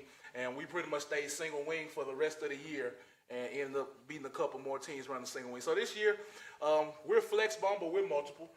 We will use the single wing some as a part of our base package. It will be a part of what we do. You know, we'll dabble a little bit in the flex bone here and there. We'll do whatever gives us the advantage. You know, I'm a firm believer being balanced is not equal numbers of run and passes. It's taking advantage of what the defense gives you. Whether that's letting us run it 30, 40 times, we'll do that. And if you put 9 in the box, 8 in the box, and want us to pass, and we have enough athletes on the outside, we can do that too. You would not be able to match up with us one-on-one and think you're going to be able to survive. So I want to follow up on that with Artley real quick, because when you mentioned that flex bone and him being quarterback, he kind of gave you a little side eye right there. I think he enjoys running that flex bone. Talk about running that system and what your thoughts are in that offense. At first, I really wasn't looking forward to it, but I got used to it. It helped us a lot. You can't just focus on one player in that offense. So it really helped us win, and I couldn't be mad about winning. All right, guys, so we talked about football. We talked about growing up and stuff like that, but let's talk about some fun stuff. Let's talk about pregame eats and pregame vibes. Starting to the right, working to the left, and Coach, we're going to come to you. What do we eat in pregame, and what do we listen to get the mind right? For me, I listen to a little bit of everything. You know, sometimes I listen to pop music. Other times I listen to rap music. Really anything to get my mind focused on the game. That's what I do. And for food, sometimes we go soul food. Other times we go fast food. It really just depends on the situation. For me, I probably listen to G Herbo. Any G Herbo song get me locked in. My favorite meal, whatever the cafeteria cooking. For me, I say I listen to a little bit of Benson Boone. You know, when I say Rollo and No Cap for sure. My pregame meal consists of, I like to keep it simple. Either what the school feeds us, or before the game I'll eat like something simple on my stomach, like chicken and rice. Just something simple. Coach, what about you? What we eating pregame and what we listening to? Hey, we eating whatever the cafeteria ladies cook. You can see I don't pass up any meals. You and me both. I'm gonna eat whatever's good. And our cafeteria ladies, they do a great job. That staff, they do a great job feeding our kids before every home game. Music, I'm not really a big music person for pregame. You know, I sit around, as crazy as it sounds, I listen to sermons. I listen to sermons on YouTube. I just sit there and ride on the gator because I like to groom the field. That's part of my pregame routine. I groom the field before the game. And I do that and try to get myself focused and try to dive in the word a little bit. Well, Coach, players, thank you so much for being here. Good luck on the season. I can tell how I knew you were a Baptist pastor because you hold the pew. You standing there holding it. I grew up in Baptist church, so I know the stance. Yes, sir. But guys, good luck on the season. Again, thank you so much for being here. All right, thank y'all for having us.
All right, now here with the Glen Rose Beavers coach, going to let you make an opening statement and introduce to us who you brought today.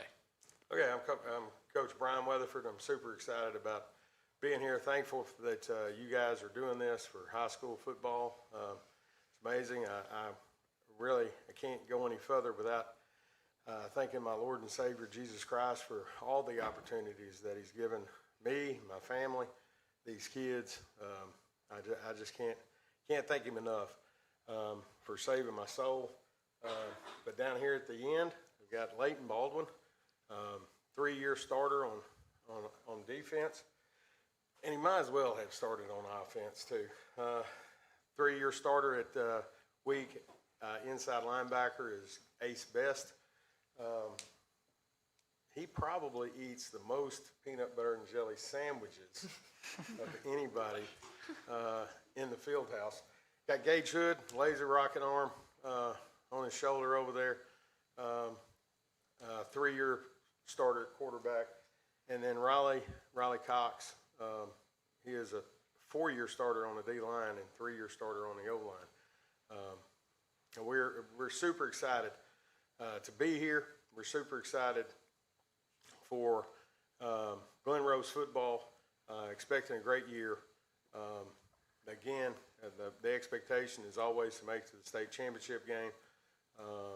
It's about the mission, always. We're been working towards that ever since we took over in January, February, whenever that was. So, super excited. Okay, question for the players. What's the number one game that you guys are looking forward to this season? Whether it's the game that slipped away from you or your great rival. But what's that one game you're looking forward to get back on the turf for? I would say probably the Atkins game. I feel like out of all the people in the conference, that's going to be the one with the one with the most competition and most high energy game. I'd probably say Bauxite because they're like our main rivalry this year. And that's about it. I'd say Bauxite, yeah. They're a rival, long-time rival. Can't wait for that game. I'd also probably say Bauxite just because that field and that where we're going, it's like a sponge. Everybody's going to be there. People that don't even watch football are going to come watch that game. It's a big game for us. Coach, this one, I'll come to you first here. Obviously, congratulations on being named head coach at Glen Rose. You asked over here a minute ago, make sure we had your last name spelled right. I just wanted to say, if I spelled it wrong, we may not be allowed in Glen Rose, and Aaron wouldn't let me live it down. So we made sure we got that right. But I know you talked a little bit about expectations and what you're looking forward to, but you got to feel pretty good with what you got coming back this year. A team, obviously, young man Gage Hood, leading quarterback in the conference. So just talk about what you have coming back and what you guys are looking forward to doing this year. Well, we've got everybody back on the O-line. Chase Milroy, Braxton Burgett, Sebastian Williamson, Riley, of course. We're having to add a center. Liam Stevens is going to be that guy that's going to fill that role, looks like right now. Super excited about him. He's had huge gains in the weight room. So we're really excited about him and his ability. We got John Van that's going to step in at the outside receiver. He does a great job blocking and running the ball. Yesterday or 2 days ago, we were at team camp.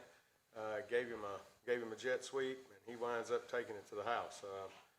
So we're excited about that. Carson Harrison is a move-in for us. We're excited about him. He's got a little shake to him at running back. Darren Battle last year was the running back. Did a great, phenomenal job of toting a mail for us. And of course, Gage is going to sling it. But one thing people don't realize is he can fly too. And then Leighton is going to catch the ball for us. Brings high energy. We're just so excited about the opportunities for him on offense this year. And then at the X receiver, it's kind of a toss-up. We don't really know who that's going to be just yet, but we've got a couple. Connor Youngman is one of them. Carson Matthews could be another one. So we're excited about our kids and the growth that they've had in the weight room and the growth that they've had on the field throughout the year. I'm going to talk to the players now, starting down here, going this way. But you guys went 11-2 last season. Now all of a sudden you guys have a new head coach. Talk about that transition period and talk about what's been different so far in the offseason. I would probably say the way that we do things. I think there's more intensity to stuff. Everybody wants to do right, and when we mess up, we don't get butthurt about it. Everybody moves on very well. We all respect our coach. We all play as a team like we're playing for our coach. I say the weight room, it got strict. We can't mess around a lot more and all that.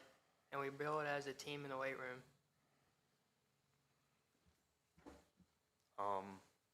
It hasn't really changed much, really, because he's been here all the time. But he still manifests going to the state championship. Only thing that's changed is really our weight programs, but that's about it. Like he said, it's not really much of a difference. He's been here the whole time, so really, his expectation is the same. They're always going to get the state championship. Well, you guys have mentioned the weight room. Talk about how that's been different. I mean, is it just overall program? Are you guys lifting more, eating right? I mean, what's been that difference in the weight room? I think it's just more reps and more unique workouts, really. It's just some workouts we've never seen, but also great workouts. We've had numbers jumping through the roof ever since he's been in there and changing the workout program. We've been tested a lot more after workouts of a whole lot of workouts that are pretty hard. We had an Army recruiter come up one day. We did one of those workouts, and then we're lucky enough to have lunch after every workout. So we're all eating right. Yeah, like they said, it's just more reps and all that. It's just more intensified. That's about it, really. I mean, we are very blessed to be able to eat breakfast and lunch right after our workout, so everybody's eating right, everybody's putting on weight. I mean, we have me and him put on 20 pounds probably in this off season, which is awesome. Gage, this one's for you. Obviously, leader on that side of the ball, leader of the team out there, but almost 2,500 yards passing last year, just shy of 1,000 yards rushing. Obviously, those are pretty numbers for us in the media to look at. Those aren't things that you're going to focus on. But what are you focused on as you continue to get into this year, coming off an all-state season, those 2 losses? What's your main focus right now? What are you working on the most just to continue to be a better player? Really just leading the team more and just making it to the state championship and making sure everyone's doing right once that's have a ball. I mean, I couldn't do it without them, so that's about it. Coach, just talk about the returning starters on this team. I mean, you guys had a great season last year, won 2 playoff games, but just talk about the returning staff and returning players and how you guys plan to elevate the team that much more and to get to War Memorial come December. Well, that's the beauty of being there. I mean, we've had these guys since they were in 7th grade, working with them, building to this moment. I mean, each senior class is building to a state championship game. That's what we're trying to do. And we fell short the last few years of not getting there. We get to Thanksgiving, and we just can't get over the hump, it seems like. So that's what we're building towards. Dylan Quantz is one of the kids that, I'm telling you, that joker, he gets after it in the weight room. All of the sprints that we run, everything, he's 100%. Coach Natsky does a great job on the defensive side. He also pretty much runs our weight room. He is the weight and conditioning guy. Coach Matlock, Coach Wade Matlock he's running our offense. He's been an O-line coach all over the place. knows all kinds of blocking schemes and everything. But one thing we're gonna do is we're gonna run the ball. So we've got him. Ace is another returner. On defense, we've got a guy that's been hurt that we're hoping that can come back and actually do some great stuff for us. Is Donovan Painter. I'm just so excited for him that he's back. He's looked okay, so I'm thinking as time goes along, he'll get his feet back up underneath him, and he'll be great at it. Gage is going to probably play some defense on the defensive side. He's going to be a safety for us. You can't say enough about what these kids have accomplished. I mean, in the last 3 years, up to their senior year, we've won more games. That senior class that just graduated, they won more games than any other class or had graduated from Glen Rose. So we're expecting even bigger things out of these guys. Leighton, this one's for you. I want you to talk a little bit about the defensive side of the ball. Just looking at the numbers, you guys second in scoring defense last year in the conference. Really had a great year. You seem to be the leader from that linebacker spot. I got an aspiring linebacker sitting over there playing on the VMix machine right now. But talk about your playing style and then just being a leader on that defense and what you expect out of the defense this year. I'd say it's just a lot of energy and the ability to not stop playing. And if somebody doesn't make a play, they get all butthurt. I'm the guy that's gonna come up and pick them up and say, "Let's go. We got to go." I'd say that our whole team's leaders. I don't really think I'm just a leader. I think we have 11 dudes on defense that's a leader. I kind of talked to the entire team at this point, and Coach, I'm going to ask you the question after I talk to the players. But what are you guys' favorite pregame meal, and what are you guys listening to prior to the game, maybe the week leading up to the game, to get your mind right and get locked in? I'd probably say a nice burger from a church that feeds us, and then pregame music. Probably some Nickelback, some. I don't really have a pregame song. I don't really listen to music. I say the church food and a lot of hip hop, any kind. Probably, like Leighton said, the burgers from a church, and then probably Drake or something. I don't know. They usually give us Larry's Pizza, and that's my favorite. I would say for song, I listen to gospel music and then go down and light up the scoreboard. That's a way to start off my week and pregame.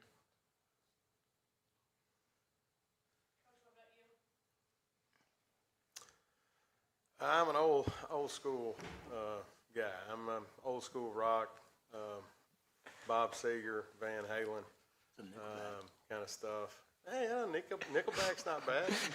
It sounds old school.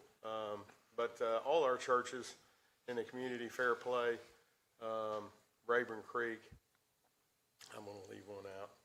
I know I am. But all of our churches in our community, they help feed our kids, especially on home games.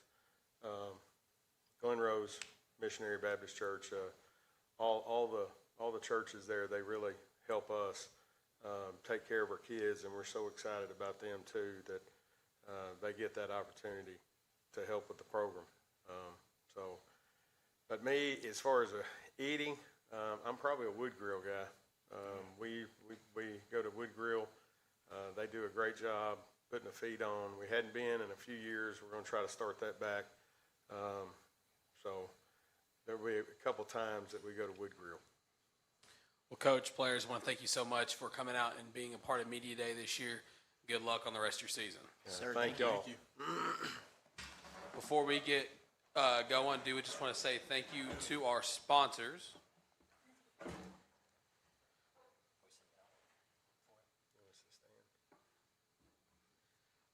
Arkansas Volleyball Select, Hog Beat, Fox 16 News, the Natural State Sports Network, and First Community Bank. That'll do it for Big Miller Football Media Days of 2026.